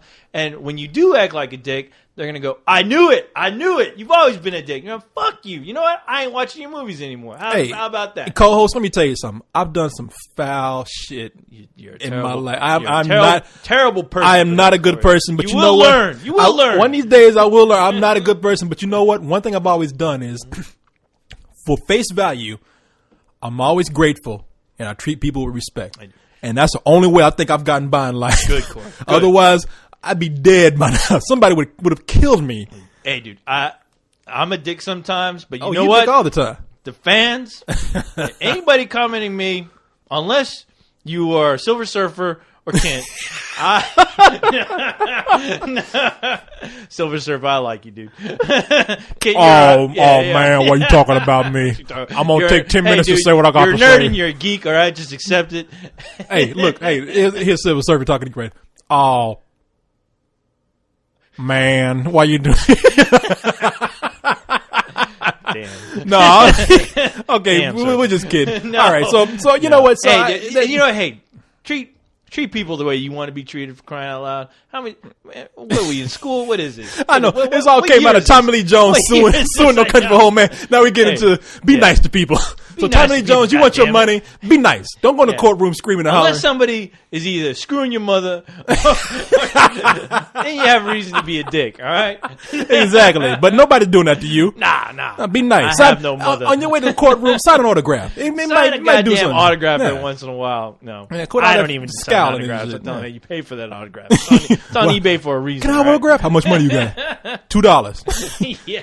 Give me a Snickers bar. Hey, if somebody eating it for that sandwich, give me a bite. I'll give you an autograph. Hey, people, just to let you know, guys know, people are crazy. Just because they're celebrities doesn't make them any better or any different than people you know in real life. People are people. They're dicks. They're idiots. Yeah. Hey, so take that for what it's worth. If you're lucky, you meet one of your heroes, and he's like, hey, you know, I love you. I appreciate you. Thank you for appreciating what I do for you. Really be humble about that and just always love that one experience. And please, whatever you do, don't go back trying to repeat that, because sometimes then you'll start getting on people's goddamn nerves. And you know what? I'm not going to even talk about the stars. The fans, if they say leave me the fuck alone, leave them alone. Yeah. It might have been a dick thing, but leave them alone. Yeah, just leave You remember that time, what's his name? I don't know if you saw this, but that fucker, man, what's his name from The Sopranos? The lead guy? Yeah, what's his name? Fuck. There was I wish I could remember. Tony Soprano. Okay, let's just say Tony Soprano. Yeah. That guy, did you see the video where he choked somebody? No. There was a video where this guy, and the guy was annoying. I'm not going to just put it all on the stars. Yeah. This guy was following him. He's like, look, man, I'm tired. I just got off a plane. Hey, nice to see you, but thanks. And the guy's like, hey, man, hey, what's up? I want an autograph, man. And then Tony Soprano, whatever his name is, turned around and he choked that. He grabbed that motherfucker, man. You should know better. Exactly. Because he is Tony Soprano for a reason. Somebody hired him because they saw the crazy in his ass. And that you motherfucker, as a fan should know better. That was his audition. He went in and choked somebody in the audition. What would you say? I might not get the part. I'm talking to you, you know. Exactly. And you know something? And after he choked the guy, the guy was still. Oh, what now? You gonna whack me, man? You whack me? What happened, man? Look, he tried to whack me, and the guy was just like, and the guy who played Tony Soprano, goddamn, I know his name, but I can never remember. Yeah. He just said, "Fuck it, this kid is he's crazy. I can't get rid of him." He's like crazy. He's like, all right. He turned around. He just said, "You know what? I'm sorry, dude. I'm sorry. Okay, you know what? The actors always say that. You know, okay. There's a video. If you go to YouTube, there's a video with Quentin Tarantino where there's some guys outside. He's like, I'm not gonna hit you because the guy was like, "Are you gonna hit me?" And he's like, "No, I'm not gonna hit you." Yeah, because all you're gonna do is try and sue me. Him on, and he went down the street. Yeah, he came at him like he was gonna hit him, and then like I guess these actors realized that, oh fuck, they got me on tape. Mm-hmm. They're seeing me act this way. People are gonna watch this. I'm sorry. Exactly. I'm sorry. All right. And that's what that guy from The Sopranos did. He said, happens, you know what? He said, hey, all right, look, let's take a picture, sign your autograph. There was even another guy outside, and he could tell, he was like, fuck, man, I'm trying to get home. And if I turn around and hit one of these motherfuckers, it's not going to be good. So he just took a picture with another guy, and he got in his limo and just a car, whatever, and a cab, and just left. See, now in those situations, that's where if an actor decides to punch somebody out, I can't blame him. I can't either. Yeah. I can't blame him. But that's a whole nother situation. That's not somebody. That's the difference between being a dick and somebody and the fan being a dick. Exactly. That's somebody with a camera wanting that shit to happen, and those dumbass celebrities give them the opportunity to do that. Mm-hmm. You know, and then it ends up on DVD selling tons of money. Who knows? On YouTube. Oh, it's on YouTube. Getting tons of hits and tons of hits. Yeah. And what do the fans do? They're like, hey, look, I'm famous because Tony Soprano hit me. He tried to whack me. Yeah, he just like a whack. TV show. He is Tony Soprano. He tried to stab me. You know, shit, get the dumbass. fuck out of here. Yeah. Shit, now those are the kind of guys I say, go ahead and slap the shit out those motherfuckers, him, man. Do what you want. Yeah, whatever. Okay, so speaking of bad blood between people, I know this is going to be a relief for you to know this. Because I know you've been thinking about this. But I want you to know, co-host. I've been thinking about a lot, Corey. Everything is cool between Spike Lee and Clint Eastwood. Ooh. Okay? I was getting worried, dude. I thought that whole East Coast, West Coast, I thought that whole battle was going to start up again. I was scared, Corey. No, you okay, man. Keep the peace. Yeah. Boy, I was worried about this. It was like the next presidential elections, depending on whether Spike Lee got along with Clint Eastwood, man. Scared. I thought it was going to be the next Biggie Smalls and who was? Yeah. And Suge Knight or whatever, whoever. Biggie Smalls and goddamn. Tupac. Tupac. Yeah, Biggie Smalls and Tupac. Tupac. That was the dumbest thing I'm a rap fanatic, man, but that was the dumbest thing. Yeah. Next year, and they did. Oh my god. But no, man.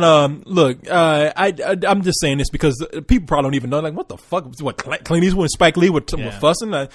Well, a while back, Clint Eastwood he released Flags of Our Fathers. He had Flags of Our Fathers and the Iwo Jima movie. I'm sorry, I'm sorry I don't remember the name of the Iwo Jima movie because that was one of my favorite movies that year, and it was better than Flags of Our Fathers. It was a great film, and both films dealt with the perspectives from each side. I think it was Flags of Iwo Jima, or something like that, or Shadow Iwo Jima, or something like that. But it was look it up. I'll look it up. But it was I'm a computer. Yeah, what I'm talking about? I'm here with a machine, and you just lazy son of a bitch.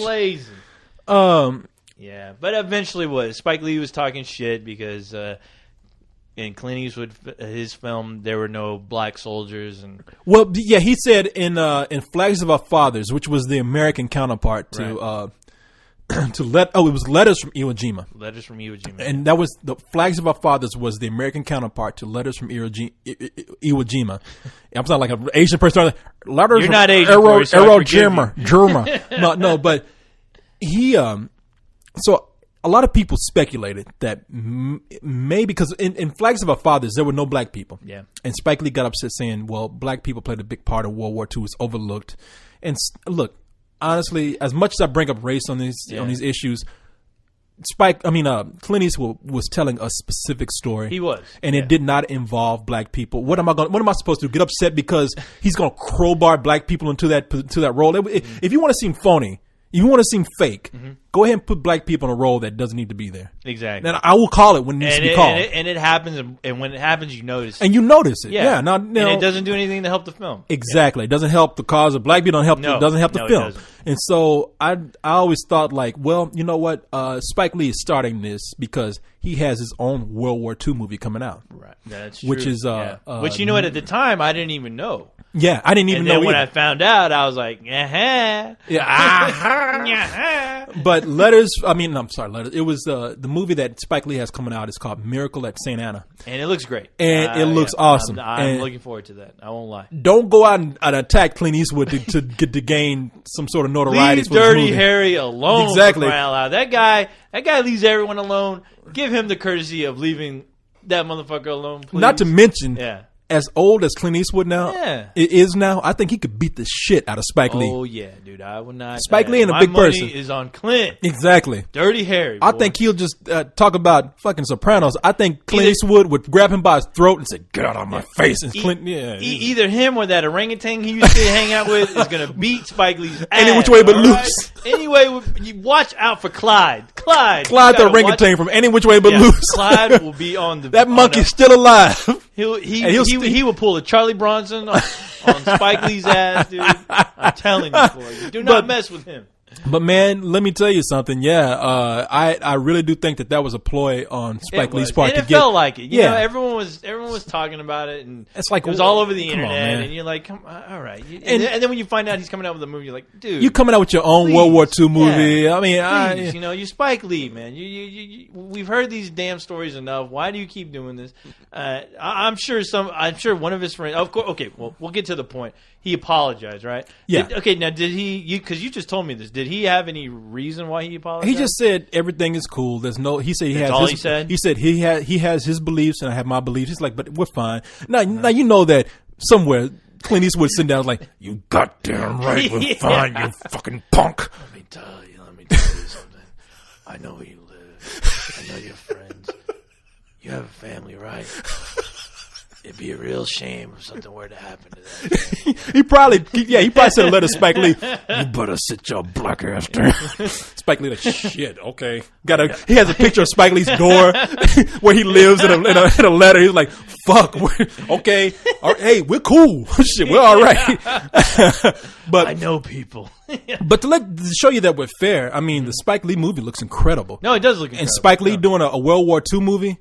I'm really eager to see what that's going to be like. I'm looking forward. I read a review of it, like a quick review that he showed maybe at Cannes. They said it's kind of schmaltzy, but they said it does deal with some cool issues, and he said that it is a good movie. It doesn't seem like the typical war movie involving just a black troop of soldiers. I mean, there's something more. Yeah. It seemed definitely there's something more to the story than just, hey, these were black soldiers fighting in the war that nobody recognized. And that's the way you do it. Yeah. Spike Lee said it was a miracle that this movie got made. Look it up, people. Miracle at St. Anna.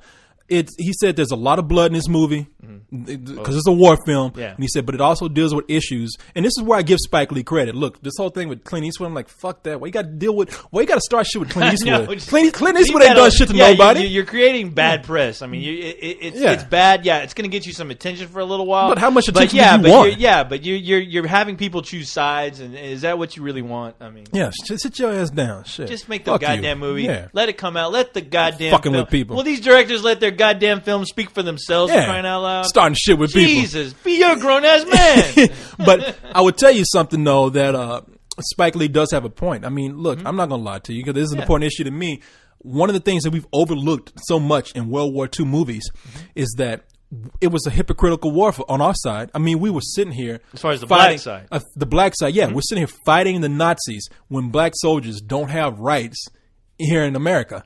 They even have a scene in the movie where they said, now I don't know how true this is. I would like to know, but they said there's a scene where you actually have Nazis eating in Sundays in a bar where the blacks are deterred to go around and come in through the back. And I thought that was always an issue with that war. My dad was in World War II, and he was telling me shit like that. And he was like, look, back in my day, you know how good you know how dads are. Yeah. Boy, you don't know how good you got it. You was lucky son of a bitch. Let me tell you something. I'm an accident. My dad is extremely old, very old, and he had me very late in life when I probably shouldn't have been born. Man. I'm lucky I wasn't an abortion, to be honest. I was like, I always wondered what that hanger is sticking out of the back of your head for. That's that hole is from where they tried to attempt it. That J.C. Penney piece of paper sticking out in the back of your head with a piece of coat hanger. That's the failed abortion there. I came anyway. I came strong. But no, my dad was in World War II. I'm not going to even lie to you people. My dad was extremely low. My dad was like in his 50s or something when he had me. I mean, but he was in World War II. And plus my dad enlisted when he was like 14, 15. Wow. When back then you could do that. I mean, they were in the middle of a war. People had reasons. Yeah, and people, and for black soldiers, they didn't look up their their records too much. They said, "Come on and fight." Mm-hmm. And you tell me shit like, "Yeah, hey, you know what? You lucky boy. You lucky boy. You know, dad's like, boy, you lucky. Boy, you lucky. You had to go through what I went through. I fought a war. I still didn't get to be treated right. Roads made out of glass. You got roads made out of pavement and rocks. That whole shit about I went to school every day with no shoes on in the snow. I believe that was true in his day. I ate shit and I liked it. Exactly. I put shit on shit and pretended like it was cereal. That's peanut butter back You got then. Frosted Flakes. I had frosted shit. What you talking about, boy? She had shit milkshakes. I loved it. I had milkshake. That brown in your milkshake, that's chocolate. It was shit in my milkshake. What you talking about, boy? Jesus Christ. No, but he told me, he was like, yeah, look, back in our day, you don't hear about this. You see all these World War II movies, you see historical figures. Like, we fought a war, I got shot at, I put my life on the line, and I came back and I wasn't allowed to do certain things. Because my dad's from Alabama. He said I wasn't allowed to do things that other people were allowed to do. I had to eat in the back of things. I was told not to go somewhere, couldn't drink it in the same faucets, all that kind of stuff. So I'm thinking, of course, I'm like, look. Yeah, this is a side of the American involvement in World War II that should be told. And you know what's sad, Corey? What? The sad fact is that, okay, you've seen Michael Bay's Pearl Harbor. I got that movie because it looks good. I got that movie because it looks cool, but god damn, that is not a good movie. Dude. Well, Cuba Gooding Jr., the actor who's his playing, 5 minutes in the movie, whatever. His 5 minutes in the movie, that was based on a real person.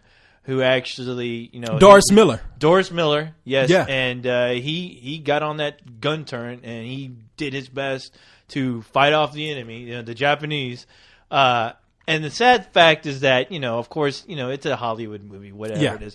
But that was the only part I gave a shit about in Pearl Harbor was that guy because I knew it was a real guy. I knew the things that he had to face. He was still facing discrimination, even though he was fighting for his country, and it felt very sad. And an unsung hero was finally getting his due. Yeah. In a goddamn Michael Bay movie. In a Michael Bay movie. And then it turns into goddamn Star Wars. The planes are doing things that, like, what? Yeah. Aeroplanes can do those that. Airplanes like X-Wing fighters and shit. Like, god damn it. But it's a sad fact that, I almost wish if they were to do another World War II movie, I'd still like to see a better representation of that character when he went through. There's a lot of World War II movies. I definitely think, I know the guy was a hero, but he didn't get once again, don't quote me on this, but the guy once he passed away, he didn't get the respectful burial that he deserved. Where I'm from, we in Waco we have a center, like a recreation center called the Doris Miller Center because I think Doris Miller is from Waco. Oh, really? And Doris Miller, for people who don't know, Doris Miller is a soldier from World War II when one of the carriers was being attacked. Now, like you said, don't quote me on this because I'm thinking it's been a long time since I've been brushed up on this history. Yeah.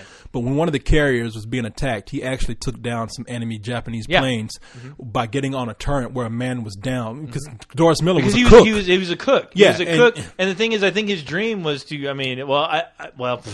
Just to refresh you. Okay, when I heard this story, I found it fascinating.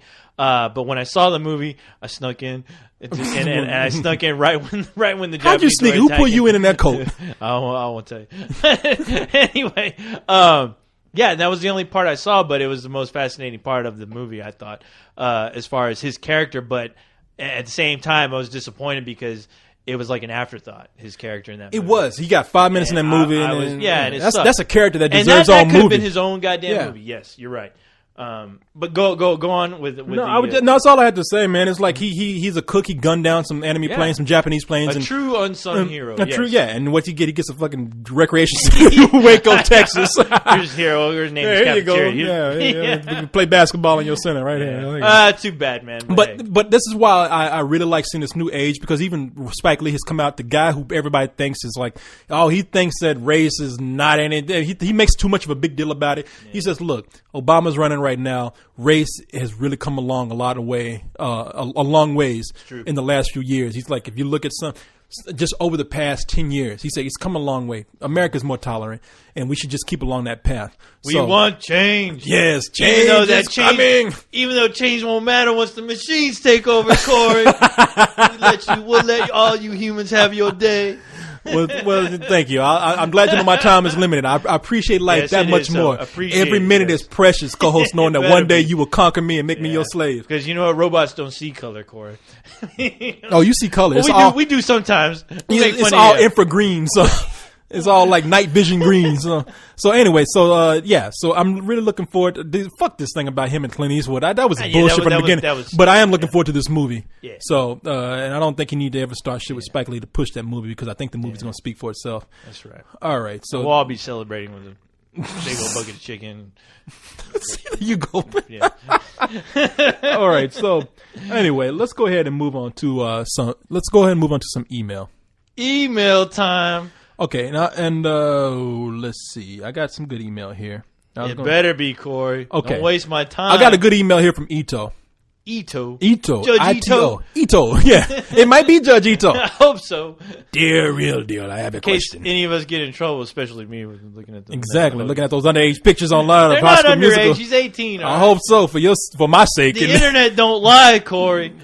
Right. Okay. I hope not. For my sake, too, because I'm going to look those pictures up. I'll show you. You'll be all right. So, Ito says, last summer was the summer of sequels.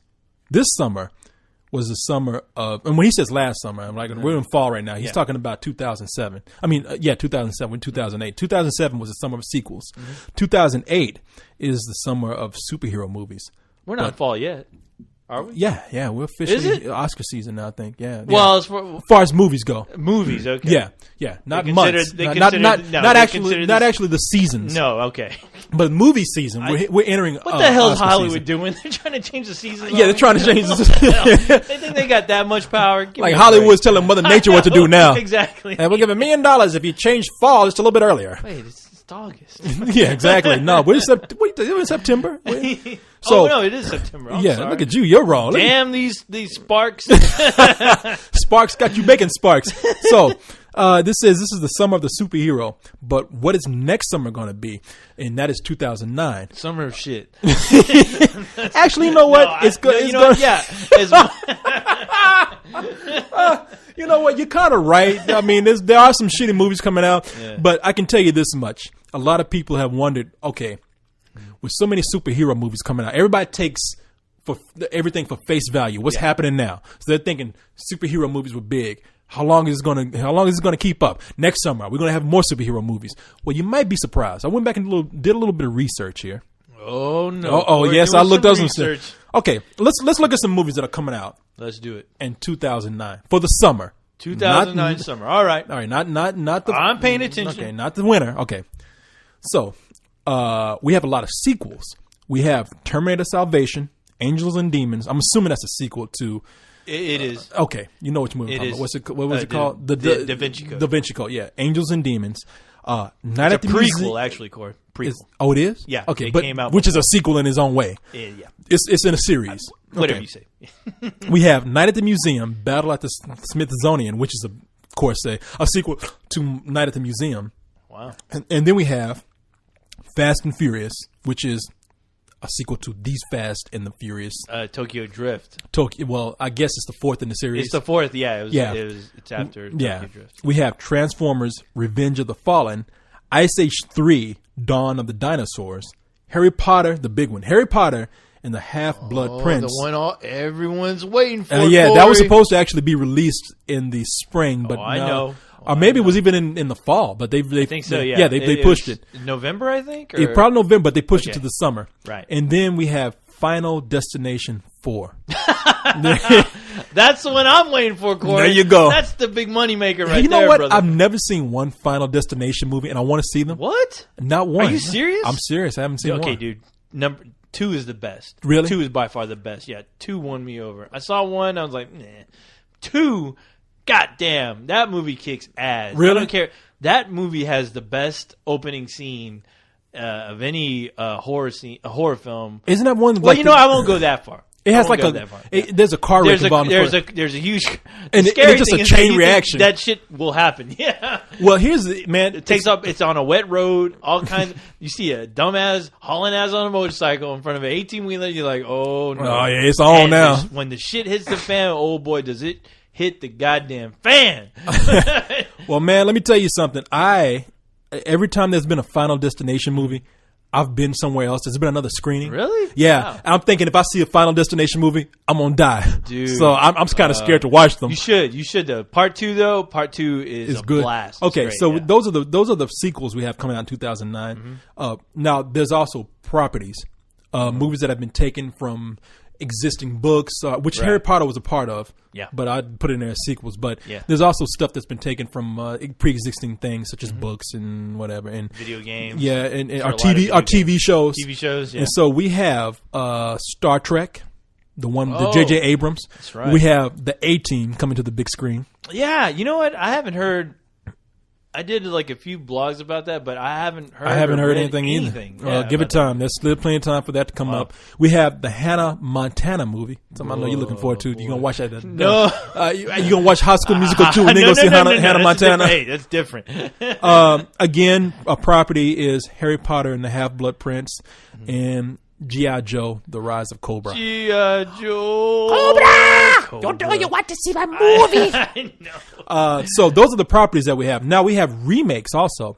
And in the remakes we have Piranha 3D, which is based on Piranha. I'm down for seeing that. I think that'd be kind of cool in 3D. Yeah. Fuck yeah. If you're going to do a remake, do it like that. Exactly. One of my favorite movies is being remade to the point where I'm scared and I'm kind of upset. What is it? The Taking of the Pelham 1, 2, 3. Oh.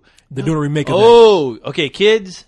I know you guys love recommending movies. Yes. See that movie, The Taking of Pelham 1, 2, 3. Oh my God, that movie. Okay, now there are no big time stars. You're not going. Well, hold on. Let me lay this last one. In Land of the Lost, which is Sid and Marty Krofft TV show. We named that last week. You guys talked about that. So, as far as comic book movies go, as far as I can see right now, only one. What? X-Men Origins Wolverine. No. So.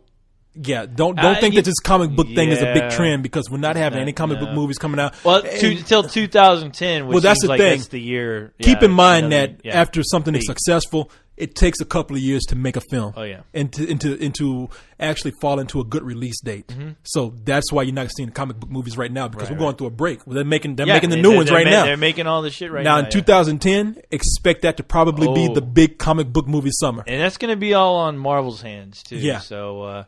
It's going to be interesting to see because all those properties are supposedly supposed to lead to Captain America, the Avengers, yeah, and they're talking about probably starting on the Thor movie and Iron Man 2. Iron Man 2 is going to be in finally there. Got that straight. Hired the director, to do John Favreau. Yeah. I don't know what the hell they're waiting for. I mean, I don't know how much like the whole thing with the Avengers stuff. I don't know if they're really going to be able to realistically. I won't even touch Captain that. America. Yeah. I don't think. I don't want any more blogs created from Silver Surfer telling that we don't know what the fuck we're talking about as far as this shit not working. Exactly. We'll just let the chips fall where they may. People, let me tell you something. This whole thing with we call it Captain America, Ant-Man, Thor, another Hulk movie. Don't count on those. Yeah. I mean, Marvel's saying that they're going to happen. They're going to try to have an Avengers movie by 2011. But I'm one of those people who says, see it when you believe it. Exactly. They're talking big right now. But realistically, as long as it takes to get money. They're wondering how much true hype there is out there for it. Exactly. And let's face it. What they're measuring it on. The Hulk movie, as much as I wanted it to succeed, and it was a better movie than the Ang Lee movie, didn't do as well as the Ang Lee movie. No, it didn't. No. And you know why? The reason why is because I'm not saying he shouldn't have gone on and made it, but it was too soon, and they released it when the movie already kind of had a cloud over its head. Yeah. And they released it with unfinished special effects. People would just, I mean, remember the trailer? Yeah. All of a sudden, like 2 weeks before the movie's supposed to come out, all of a sudden, we get a Hulk with a shirt on. We didn't see that before. Like, true. Hey man, you gotta leave some mystery to the audience. You can't put too much out there. Don't rush that shit. So that whole thing with comic book movies, next year's not gonna be it. 2009 is not going to be. And Wolverine, even though the trailer looks great, I mean, the trailer actually looks. They got good. some problems with that. It's a trailer, and God knows And being that it's Fox, and now look, I'm not talking shit about Fox just because it's Fox, but they said already the studio heads are coming down and trying to make it more mainstream or something. So. There's a story where the Fox had their guys go and repaint a set, and the director came in and was like, "What the fuck? Why is this? Who repainted the set? Yeah, why doesn't it look rustic like the way I wanted to?" And obviously, somebody was like, "No, we don't like this look of the film. We don't." So, people, if that's true, Fox is fucking up another one. If it's true, but there are two other stories with two other films. Well, Babylon AD was a perfect example of Fox's. They came in. Fox's and said, people are going, "Hey, we're taking over this film. We're re-editing it. We're taking out a few minutes out of the movie." So I don't know what's going on, but I don't have any personal vendetta against Fox, but no, I don't give a I don't care. Yeah, exactly. They're not paying anything they do isn't going to change. What we do, what we do in the morning, and but you know what? Hey, the people are going to notice. I'm sure a good majority of the public have no clue that Fox, the streak that Fox is on as far as messing with their properties. But at the same time, a bad movie is still a bad movie. Yeah. And the public, especially when you have the potential for a good movie. Exactly. So the only person I feel for is Hugh Jackman, because I know Hugh Jackman and the director. The director's like, come on, man. The director wants. I'm trying to make the best movie that I can. You're fucking up my film. It looks like they're actually giving a shit, and they want to put out a good movie. And you got the studio, the people who you're hoping. You always hope a studio or anybody is on your same page, wanting to do something for the public to give them what they want. Because they're the ones who are going to tell their friends, "Hey, you got to go see that goddamn movie," and that's what makes money. Yeah. And then you have somebody doing. Obviously, the studio's acting like they never made a film before. I don't get it either. But I ain't going to get into that. Yeah, exactly. Yeah. But what you were saying about the Taking of the Pelham 1, 2, 3, yes, people, a fantastic that is one of my favorite movies. See that Rent film. That movie. Yes. Look, all these. What I don't like about Hollywood these days is that they do not. We were just talking about Nicolas Cage being 44. Yeah. I can kind of understand the desperation. And look, I don't know Nicolas Cage personally. I don't know if he actually took Bangkok Dangerous out of desperation. But I do feel for older actors, because we're in a business now where people don't trust older actors. No, they don't. The Taking of the Pelham 1, 2, 3, not a fucking young actor in that movie. No. Walter Matthau was the big guy in that movie. And I can't remember the villain, but the villain in that movie was the guy from Jaws. He played Quint from Jaws. Yeah. And he was the villain in that movie. Now, the Taking of the Pelham 1, 2, 3, I'll guarantee you, people, this is a movie made back in the 70s. It rivals any, listen to me, any fucking action film that we have today, with all our big special effects, our big quick cut editing and all that. This movie rivals that shit. It does. And it's a great story. It's based on a book, but it's a great story. But you know what, Corey? I will say that I definitely think, as far as when we talk about The Dark Knight, as far as people appreciating a movie like The Dark Knight, Christopher Nolan, I am almost positive that he takes a page from these older films that know how to do these crime dramas. If you watch Dark Knight, a majority of it is all character. It's all character development, and the same thing with the Taking of Pelham 1, 2, 3, 4. I'm sorry, Taking of the Pelham 1, 2, 3. Yes, the Sparks. Taking of the Sparks. That fucking juice is getting to you, man. I know. I need to stop. Can you feel that shit, man? Yes, it's like, I can. wow. I'm like, damn. I know. This is like you know what? Robert Downey Jr. Terror. Don't do cocaine anymore. Go to 7-Eleven and get Sparks. Go to the convenience store and get Sparks. It's the same fucking thing, man. And I have to correct myself. I think I was when we were talking about this. I think I said Richard. I think I was about to say Richard Matheson. Well, I stopped right. You thank God, because that's terrible. Richard Matheson. That's the guy who wrote I Am Legend. Yeah. But no, he's not in that. But Walter Matthau, Walter Matthau. That's who I was meaning to say. But no, Walter Matthau. Those actors in that film. I mean, it's. I'm always hoping that the kids these days can look back at these older films, especially if you're into crime type dramas, to look back at these older films and to see the character development, to see how much of the devotion of these actors take into these roles, and I really appreciate that at some point, back in the 70s, or they never depended on young actors, big special effect trailers, like we do today, to sell a movie. Where this movie kind of came out, and it it put a staple as far as the directors that I think directors like Christopher Nolan that can appreciate that type of work, just because they're telling a real story, they're dealing with real characters, and they're dealing with the emotions that these characters go through in a situation that like they presented in that film. No, you're right, man. And you get really wrapped up in it. You are like hanging on the edge of your seat, wondering how the outcome is going to be. I mean, it's just really well put together crime drama. And people, you know films, what? Co-host, you made a very good point. I mean, excellent point. Thank you, sir. I'll give you shit sometime, but that was I thank the Sparks for that. If you look at it wasn't you, it was the Sparks speaking. They better pay our ass. They better give us for promoting this bullshit, this poison. Well, it made you talk sense, but no, look.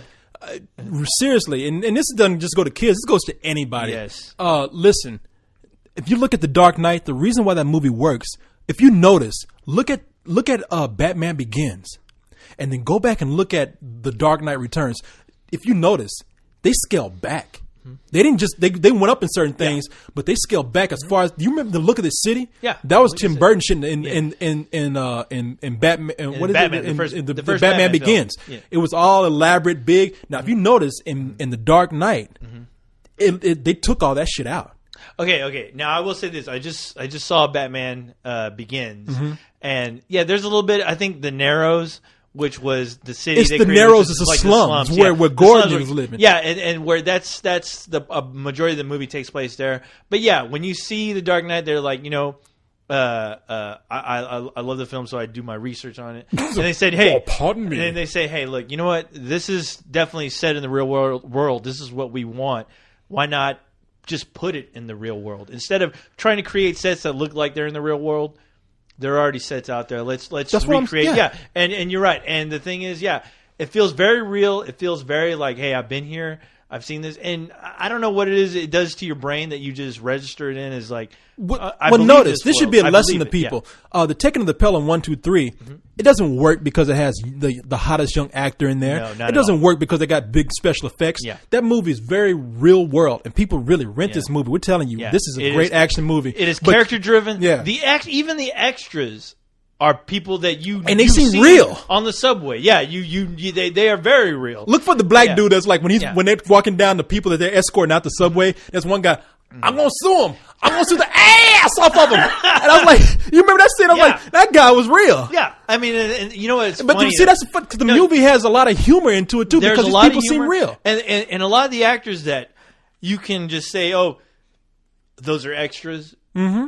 Those extras really acted their asses off. Exactly. I mean, they sold it. I mean, there's a lot of these movies where you see extras where it's like, wow, they're really like overacting, or they're playing their part as a subway passenger. But the guy that was like, he was the guy that, I don't want to ruin anything, but you mean the guy that's confronting the bad guys? He's walking down. He's just badass. He's like, oh yeah, hey you, you're gonna listen to what he's walking down the subway. You know he's gonna get fucked up. But I don't even think that guy was an actor.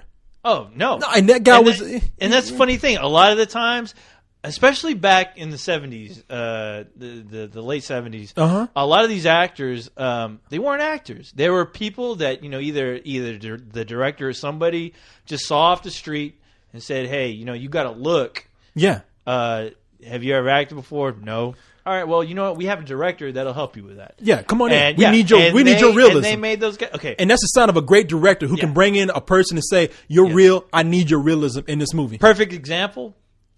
It's kind of a crazy example too. The Exorcist. Okay, at the end of The Exorcist, when the guy jumps out the window and there's a priest hanging over him, giving him his last rites. That was a real priest. But the director went crazy. The director was like, "All right, you need to give the last rites. You're shaking. You're tired. You're scared. I need you to show this on the screen." Mm-hmm. And the guy wasn't doing it right. So what did the director do? I think he slapped the guy in the face. Really emote him, have him emote. Hey man, that's what real directors did. Exactly. He slapped that priest like a bitch. Man, he's like, you going to act? I got this camera, and you ain't gonna fuck up my job is on the line.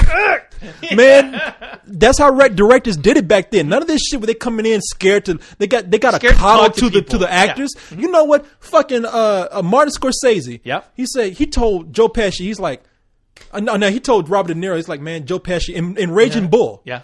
He told Joe Pesci, he's like, man, that line that you're giving him, where you're saying, I forgot what happens. He tells Joe Pesci something.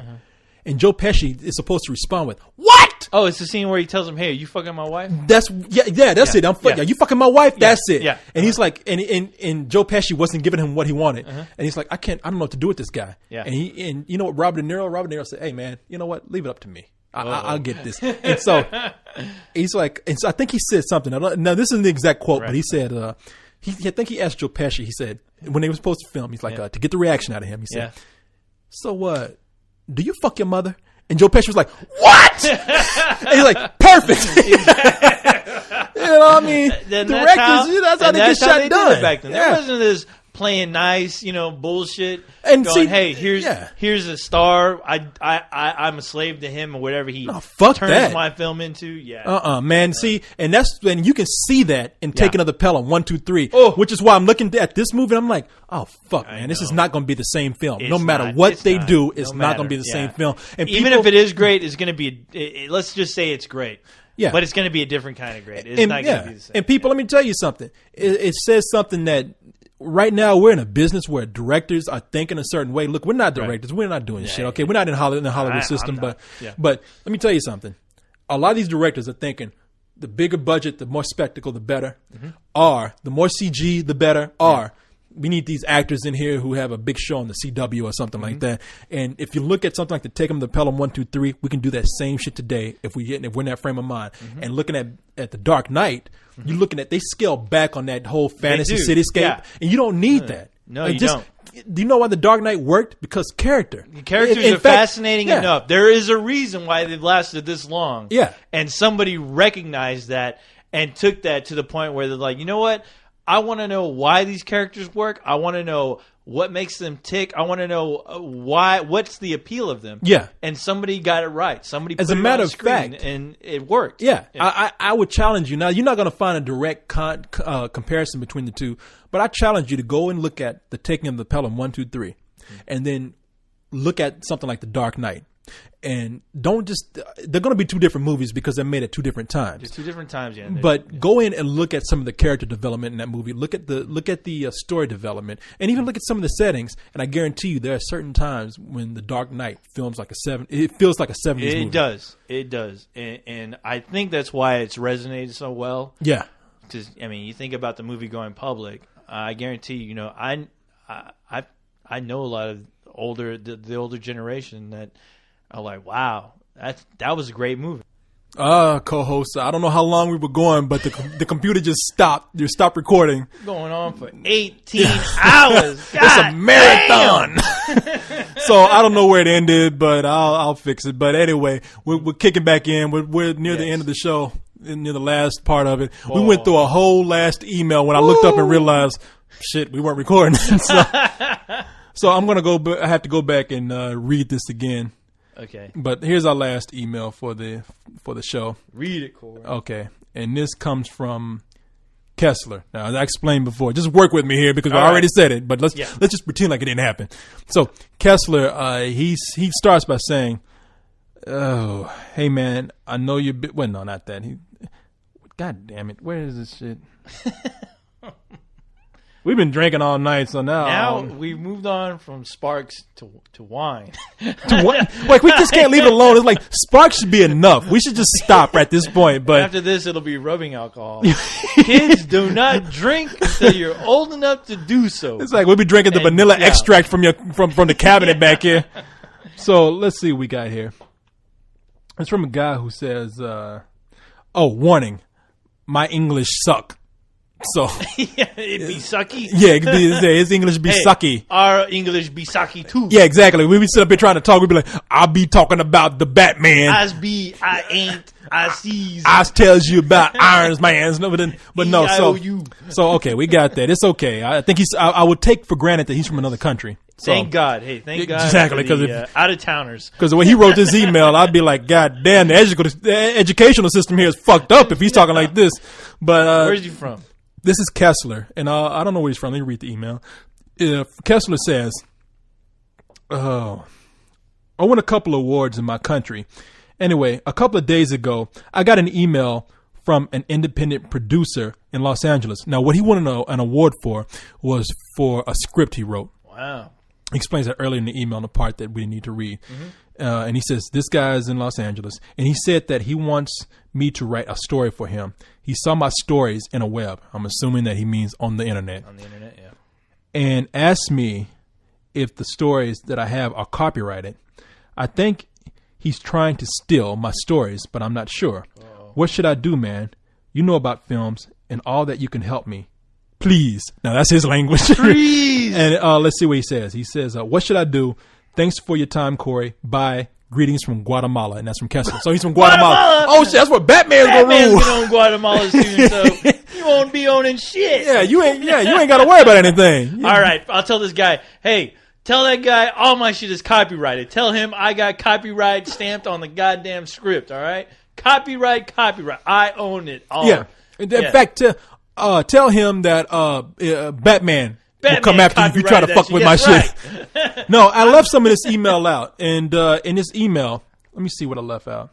I didn't put this part in here, but one of the important things to notice here is that he said that the guy was responsible for helping a couple of movies. One of them, he said he sold Titanic, and another one was a Tim Burton movie. And I'm just thinking, all right, if a guy... No. It was some other movie. Maybe it wasn't Tim Burton movie. I wish I had it right here. But anyway, the guy came in and said that I sold 2 movies for some people. And one of those movies was already a property, which the company already had. I wish I could remember what it was, but the company already had bought. Yeah. And, oh my God. Wow, how could I forget this? He said the guy told me that he helped sell Titanic and Jurassic Park. Oh. Now, if you help sell Titanic and Jurassic Park, the moment they email you, you won't know who they are. All right, that better be Spielberg talking to you as or James Cameron. I would take that with a grain of salt, man. I mean, these guys aren't looking on the internet for scripts. No, these guys. No, exactly. That's the main thing. They're not out trolling the internet for scripts. They already got stuff that they're looking at. Mm-hmm. Look, first of all, Jurassic Park, a novel by Michael Crichton. Right. When that novel hit the presses and people read it, that was already a hot property. Yep. Nobody sold that fucking book, okay? That book was already optioned, and they already had tons of directors attached to the project. You know Jurassic Park for what it is right now, the movie directed by Spielberg. But before Spielberg was even involved, there were people trying to jump in on that project like Tim Burton. Oh, yeah.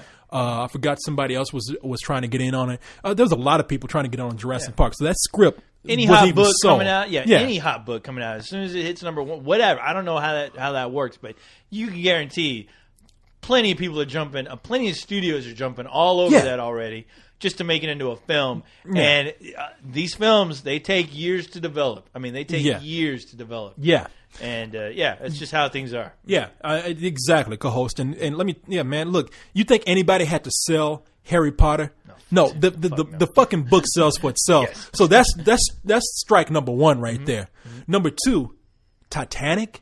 Yeah. James Cameron. Yeah. You think James Cameron had to tell somebody, I need you to pitch the script for me? Now, I will admit right now, I don't know if Titanic was written by another screenwriter. I don't know either. I don't know, but I can almost tell you once James Cameron was attached to it, whether he wrote that or not, or whether he had a part in writing that, that script was already done. It was ready to be filmed. Okay, it had a budget already and people attached to a studio. This guy telling you this, he's blowing smoke up your ass. Okay, I mean, I'm telling you this because a lot of these kids, like we had an email a while back. Some kid wrote to us and said, "Hey, do you know anybody at Warner Brothers? Because I have an idea and I want to talk to them." I was like, obviously, you have no idea how this works. Oh, I mean, really, I'm flattered that you can think I can just call Warner Brothers and say, I want to speak to the head guy here and just pitch some script for some kid who I don't even know. Yeah. Will you take a look at this? But so there's a lot of kids on here who just have no idea. They have no clue. They're clueless. So it's not your fault. Yeah. It's not your fault. And this guy apparently, I think, he said he's 21. He's from Guatemala. Look, man, Los Angeles and Hollywood, they don't work that way, okay? They do not, Unfortunately, they do not. I mean, but hey, somebody eventually saw your script, and they liked it. Yeah. So hey, take that for what it's worth. But but you know what? The smart thing is, if you're worried about people stealing your shit, number 1, don't put it on the internet. Yeah. Do not put it on the internet. Don't put it out there. Do not put it out there because anyone will take it. They can change a few names, few words, but regardless of what you have on the internet, people aren't looking for that. They're looking for documentation they can see in front of their face. Yeah. They want a piece of paper with your name, copyright, whatever. And just because you can say, hey, I have it on the internet, that could have been created at any time. There's a lot of things. If you were, let's say if you, any crazy reason you take that to court, they don't bring in a laptop and go, hey, look, this guy created this, look at the date, whatever. They don't do that. No. And on top of that, I mean, if you put your idea out there, there's been plenty. Oh, yeah. There are I would say there are thousands upon thousands of stories of people who have submitted an idea, copyrighted and everything, and that shit's been changed enough to where they stole your idea, but they won't get sued. I can tell you firsthand, I worked at a company with a guy that's actually going to start doing some work for us now. One of the most creative guys that I know. I feel bad for him because you can't prove it. Yeah, but you can almost say that this happened. This friend of mine, he had an idea for a video game and a TV series called First Daughter. Now the studio I was working at the time, well, it was a game studio, and they did a lot of educational software and whatnot. And this was the first foray into making like a console game. I'm talking about a console game like for PlayStation at the time. At the time, it was PlayStation.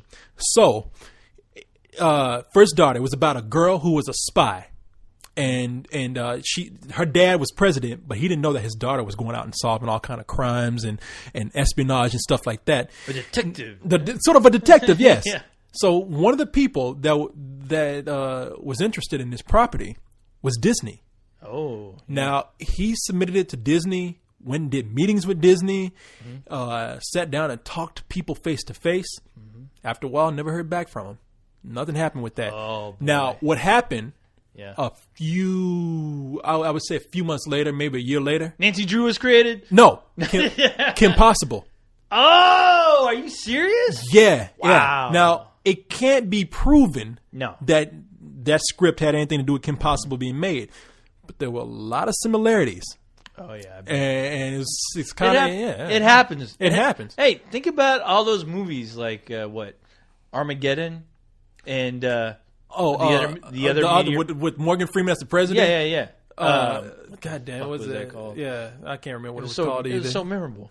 I like that movie. See, you like Armageddon better than the other. I liked it better than Armageddon. Oh, do you like it better than? Okay, I thought you. I liked it better than even though Armageddon was like the Super Friends of movies, which is crazy. No, Armageddon was insane. I don't like Armageddon, but I can see the appeal of it. Damn, I know Carlisle loved Armageddon, but the other movie with Morgan Freeman as the president, I remember. Yeah, you have this happens all the time. Yeah. When a volcano movie comes out, you got another volcano. There were two volcano movies. Yeah, Dante's Peak and Volcano. Yeah, right.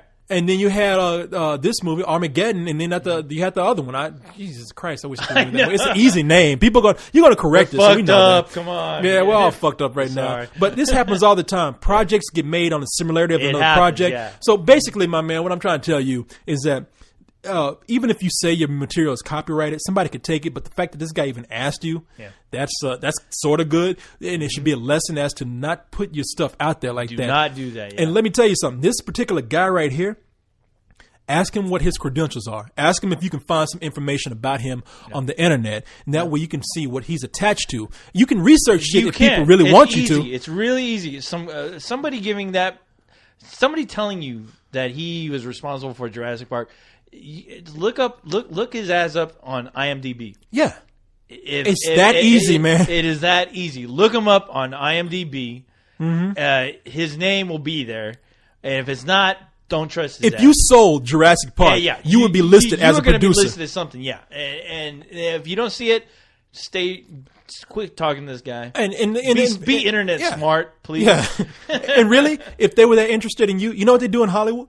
When they're interested in you, they fly you out. They fly you out. Yes, that's I can tell you that firsthand. They fly you out and talk to you face to face, or they come and see you. Because you know what? If somebody sees a script that great to where they feel like, oh, shit, we got to get this, they're going to do their best to make sure that, you belong to them. You know what happened with this site? I mean, this is even Hollywood. Yeah. This is business. Yeah. All right? With this site, business. When somebody said, hey, I'm interested in what you're doing, the first thing they said was, hey, we want to fly you up and talk to you.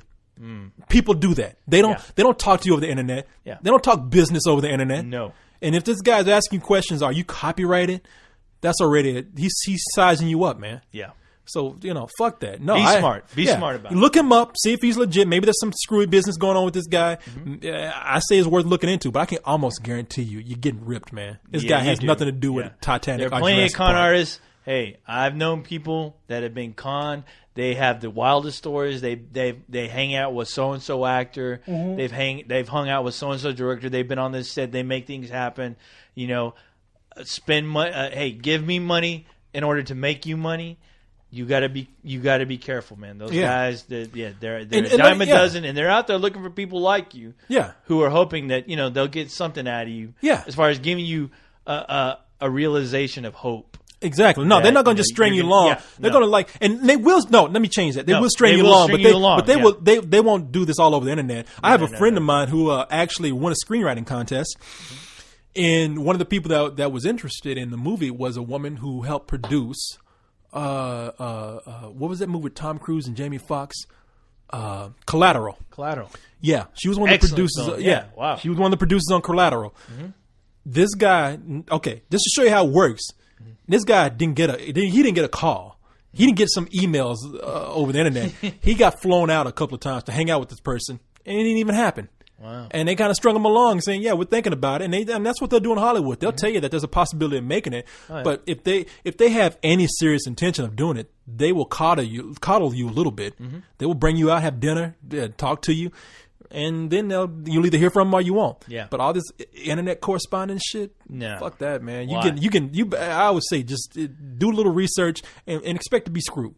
Yeah, and leave this shit alone as quickly as you can. A lot of people get screwed. A lot of writers are always getting screwed. I mean, you just got to honestly with this business.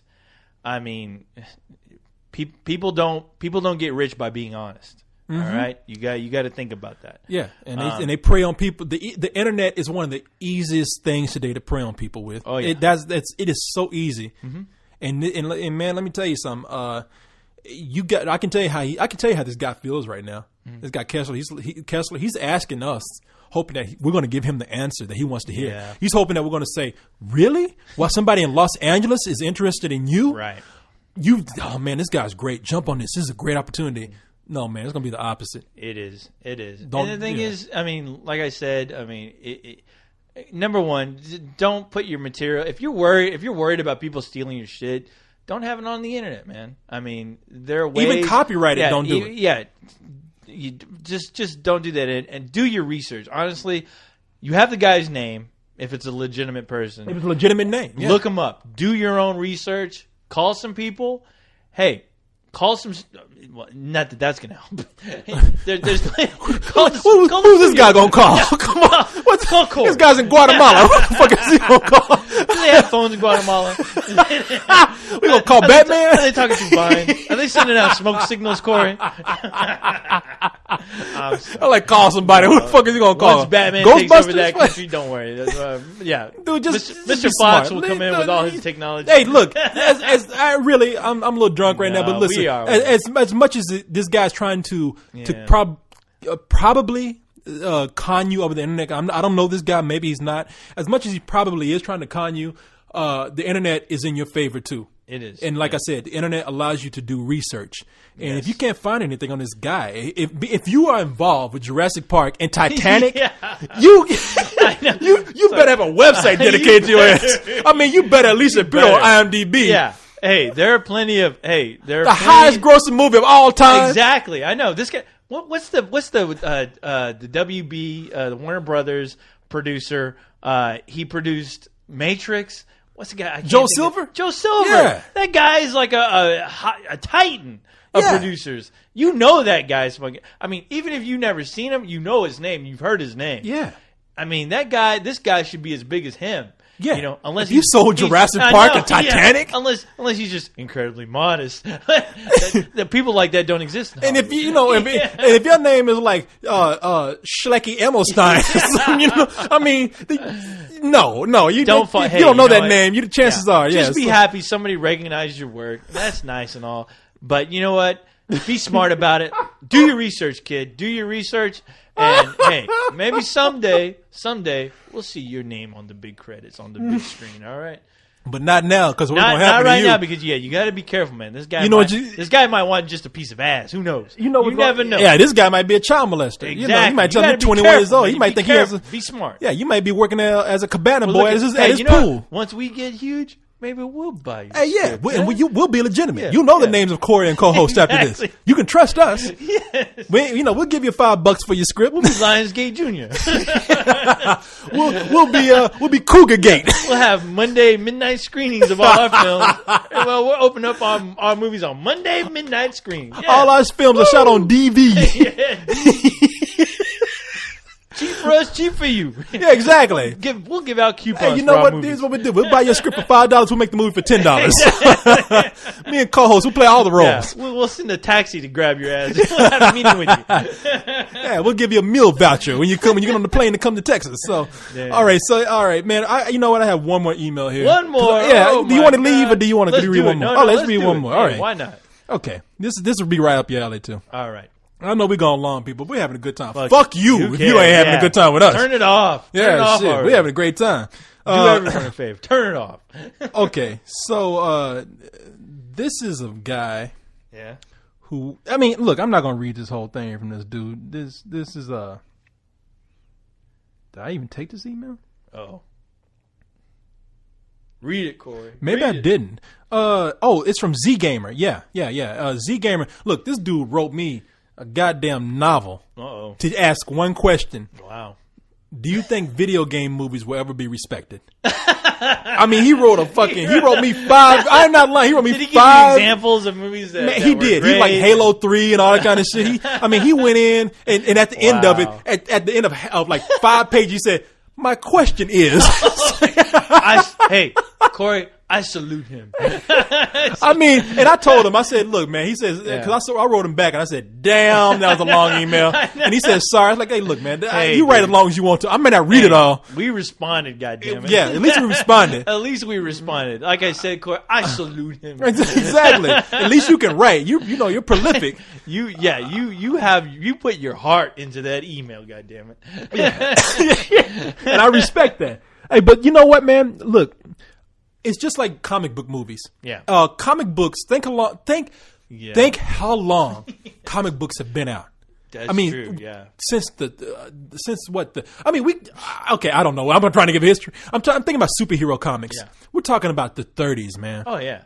I mean, we're talking about the history of comics. We're talking about the 30s where we had comics come out, and it's just I'm thinking about the caveman days, Corey. Oh no, the etchings on the wall. Etchings on the wall. Those are comic books. I mean, that one of those etchings had a guy wearing a cape. Yeah. Come on. No, we're talking about as comics are today. I will tell you, I'm not as well versed on the history of comics as I should be. I know when the Comics Code came out that said comics actually had to be presentable material for children and whatnot. It had to, and it was all due to those goddamn EC Comics. And the EC Comics, man, the heart. Damn them goddamn people, Tales from the Crypt. Kids. I know. Vault of Horror. You probably saw Eerie and Creepy and all. I don't think Eerie and Creepy were they part of. I don't think they were part of EC Comics, but the Vault of Horror, Weird Science. What was it? Tales from the Crypt. Vault of Horror. Weird Tales. Yeah. Kids, go back and read some of those comics. They got them in a collection. Those comics were coming out before the Comics Code came out, and those were some gruesome comics. Ray Bradbury wrote some of that. And you had some great authors who wrote those. Great authors. Taken very seriously. Ray Bradbury wrote for Weird Tales. I think. Yeah. I think so. Yeah. And Weird Science. Yeah. Man, back then, I mean, you had comics that were pretty gruesome. I remember in Tales of the Crypt, they had one story that ended with a guy that was tied to a bell, like one of those giant bells. Yeah. And you think nothing of it, but really, if you think about it, what if a guy was tied to a bell and he had to slam up against the walls of the bell? And at the end of that story, they said at first you heard the dong, and then later you just heard squish, like the guy was crushed from hitting Oh my God, that was some disturbing shit, man. And so they brought across the comics code, which said they had to be presentable material for kids, and that included superhero comics. Yeah, Batman and Robin were considered to be a homosexual couple. Wow. Really? Yeah, and I'm not kidding. They said you got. Everyone knows Batman would never do that. Yeah. Do we? But so what we have here is like comics have just now today. I mean, come on, man. We have never had a movie like The Dark Knight. Right. We had never. Well, you think about the generation. As far as superhero comics go. Superheroes, yeah. You think about the generation that was reading those comics where, they were being laughed at as kids for reading that shit. And they're like, well, you know what? I see depth in these characters. I see something about this that, it struck a chord in people, obviously. And it struck a chord in me. And, hey, thank God Warner Brothers found a guy that said, you know what? I'm going to do this right. I want to really do this right. Yeah. And I have a lot, and he didn't go out and prance around Hollywood and go, people, I'm going to make the greatest Batman film ever. No. It was completely under the radar. Some guy who just knew how to make fucking films. He wasn't even like a huge comic fan. No, he wasn't. He was like, you know what, there's something about this character and about some of these books I've read that really tapped into my psyche and what I enjoy about him. Yeah. And he made a film about it, and goddamn.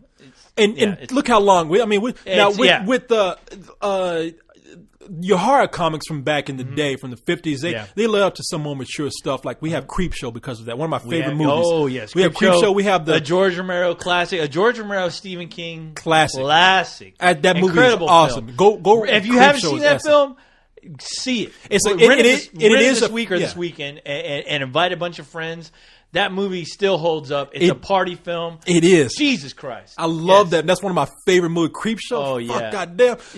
And kids, let me tell you something. Creepshow is one of those movies. It is a comic book movie. Oh, yeah. But it is not a superhero comic, but it is a comic book movie that has been, it is a more mature movie. Yeah. We have Tales from the Dark Side that was influenced by EC Comics. We have Tales from the Crypt. Yep. We have some Tales from the Crypt movies that were influenced. Tales from the Crypt that were all those stories are all from the Tales But superhero movies, we never got to the adult material that we have right now. I mean, as far as superheroes goes, maybe Blade. But Blade is a vampire hunter. We're talking about the Cape Crusaders. Blade was a very obscure comic book that by accident somebody made a great film out of.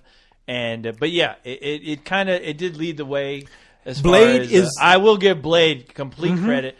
Blade came out around the same time as Matrix, and I tell you what, when I saw Blade and then I saw the Matrix, I was like, wow, it's like somebody watched Blade or something. I don't know what happened, but maybe it's by accident. But Blade really impressed the hell out of me. Let me tell you something. Blade, a lot of people they undercredit Blade. Blade is the movie that brought in, as a superhero comic, brought in this new age of comics that are taken very seriously.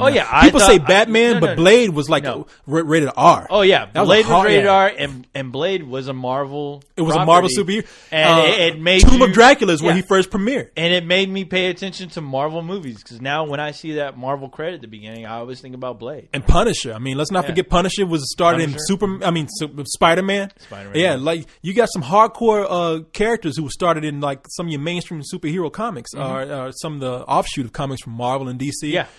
And so with video games, the lead up to video games right now, you're going to see the same thing, man. I mean, we've had so many years now of video games being the equivalent of a mature title, a rated R movie. Yeah. And we've already had some of those movies being made. Resident Evil was a rated R movie. Max Payne's. We'll see what happens with that. Yeah, but we've had some rated R movies come out based on video games. Silent Hill. Silent Hill was rated R.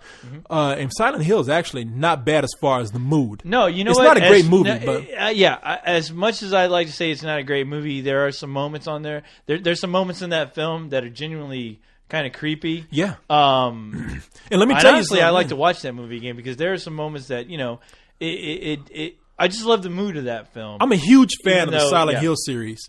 Silent Hill is great, yeah. I put that second to Resident Evil. I love the Resident Evil games. I love playing them.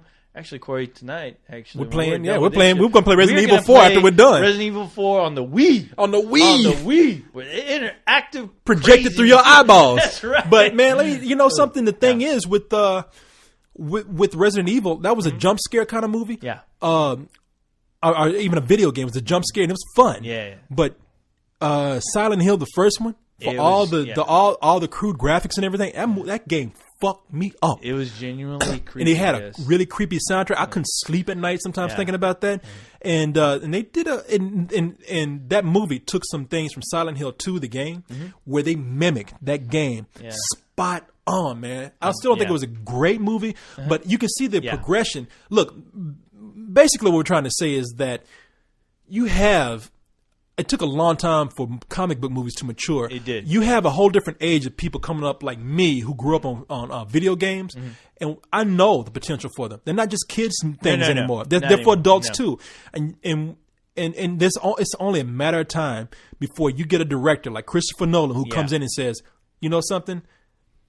Yeah, you're telling me this is a video game. Fuck that. This is a great story.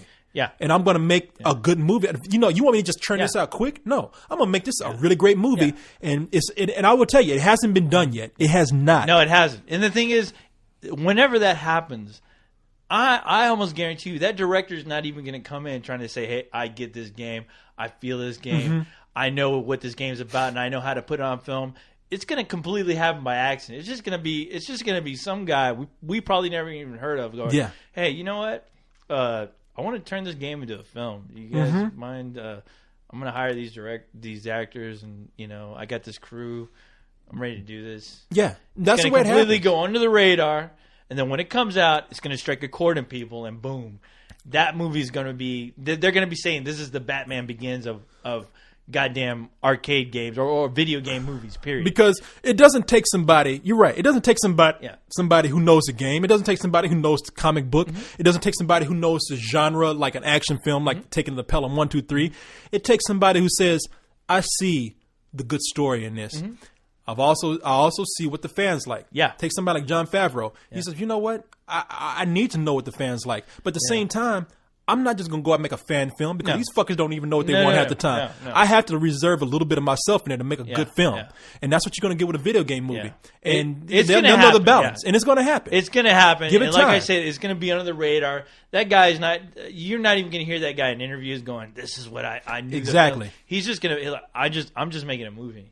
I'm sorry. I'm just making a movie. And he's done his research. And he knows his shit. And the guy's just a goddamn genius. Like I said, like Christopher Nolan – how many interviews have you read where he's like, "This is what I want. This is what the people want"? No, he's very just. He knows. I'm just making a movie. Yeah. I mean, it's going to take that director who knows the right balance. He's going to say, "Look, I know when to draw the line. I know when to look at the source material and see what works." Yeah. But you know something, man? All you fans, I'm going to upset you. I'm going to piss you off. But it's not you because you want crazy shit. Okay, it's not the fans. It's somebody who goes in and sees what made the game work or what made the comic book work or what made the genre work. Something personal in them that strikes a chord.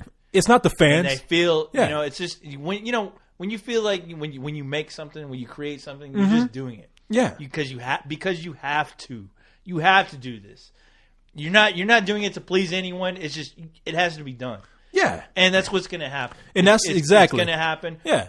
Are you fans out there? They're not going to jerk off everybody going, I'm making this for the fans because the fans. No, bullshit. I mean, whatever resonated with the fans, it resonated because it wasn't because of you exactly. It was because there was a good story there, or there was something some strong character development. It wasn't because of you. Yes, I hate to bust your bubble, fans, but it's not because of you. No, you're right. It's because of you that Snakes on a Plane was great to watch in the theater with an audience, but it's because it was a stupid ass movie too. It was, yeah. I'm sorry. I mean, I hate to give you guys. I mean, you're gonna hate me for this, but it's not because of you. I don't hate you. I know you, but you know what I'm saying. Not right now. Yeah, but wait till later. Yeah, wait till we playing Wii. But. So basically, man, what we're saying is, I know we've been bullshitting, but just give it time. It's going to happen. It will. Things progress, and it takes that one person to realize, like, this is a mature medium. There is a great story here, and I'm not just going to make some bullshit. Corey, think about how old you are and how I mean, aren't you glad to be alive in the day where somebody did a fucking Batman movie right? Yeah. Exactly. Yeah. I'm glad to see that. I'm glad to see there's some science fiction movies that were done right. I'm glad to see there's some action movies that were done right. And I mean, you eventually, you stay alive long enough and you see where people worked in a certain category or genre where people just wrote it off. And then you had that one person that said, I know how to do this. Yeah. And that's what you're going to see with video games. Yep. So it's going to happen. That's it. Don't worry. Don't worry, kids. Last email, and this will be quick.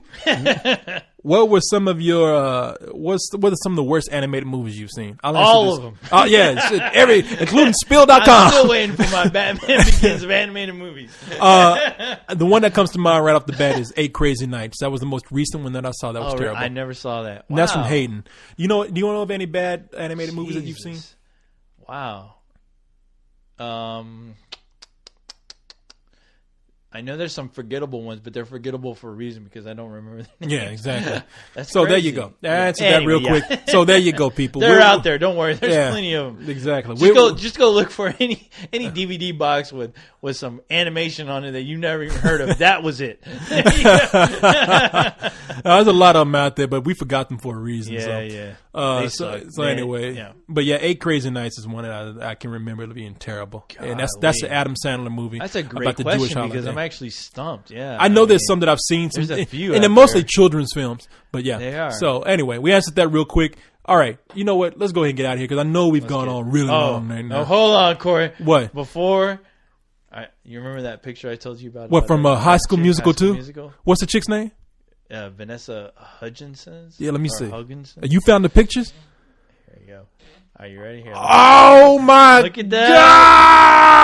That is a work of beauty. Thank Batman for that work of art. God, man. You got to call up her parents and thank her parents. You never seen that before? I've never seen that, you dirty son of a bitch. This was the picture that, she put up. I don't know who took it. She didn't put that up. Well, she was awesome enough to allow somebody to take a picture of her. I can guarantee you, though, she didn't think that shit was going to end up on the internet. Are you kidding? How did shit like that end up on the internet? Corey, come on. This girl was around during the Paris tapes. She was around during the Pamela Anderson tapes. Of course she knew this shit was going to Damn, if I'm looking at this, people, I'm I'm sorry. I'm a pervert too. I'm She's sorry. Beautiful. Look at that beautiful work. Now, okay, kids, there's, I think, Jesus. between being a pervert and then appreciating a beautiful body. And this what's her name again? Vanessa Hutchinson's? Vanessa Hutchinson. Yeah. From High School Musical 2. From High School Musical 2, yes. I got the box right here. There. Look at that credit. Yeah. That girl right there. That girl right there, yes. Oh, my sweet Jesus. Isn't she gorgeous? Oh, my God. Apparently she came out with a CD too, but I don't think anybody gave a shit about that. But, don't nobody want to hear her sing. Get naked. I mean, with that body. I want to see her naked. Oh, my God. She's going to be a big star, and she's dating that dork right there? Right there? That dude better enjoy it while it lasts. That's all I gotta say. That fucking ass. Once Brad Pitt's tired of Angelina, and he moves on to that, that's it. It's all over. Even Brad Pitt at 50 years old could get that. Yeah, but see, Corey, God. you see, do you want to watch? You know what? Look, hey, co-host, looking at this picture. Yeah. This has left such a imprint burn on my brain that I can actually see that body on this girl in High School Musical. We're gonna play Resident Evil 4 and watch High School Musical. Oh boy! And then I'm gonna go home and do dirty things in myself. Party night tonight. Well, as long as you go do whatever I ain't doing it to you. Don't you do it here. No, I don't want to watch that shit. I'll unplug you. How about that?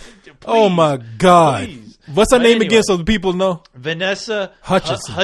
Hutchinson. Yeah. Let me scan that picture bigger, man. Here we go. Here we're scanning it up. Oh, woo! Beauty. Oh, man, you know what? This makes me want to make some music, Corey. Hold on. Here we go. Right here. Record it. Beauty. That's how I do it, Corey. And then here we go. It's ready.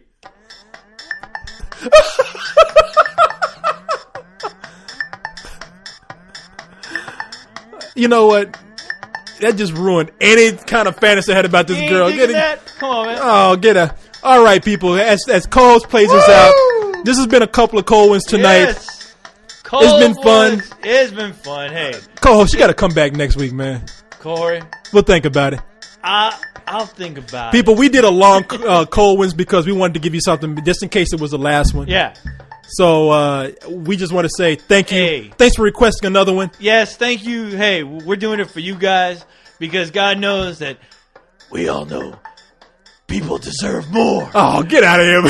All right. Good night, y'all. All right. See ya.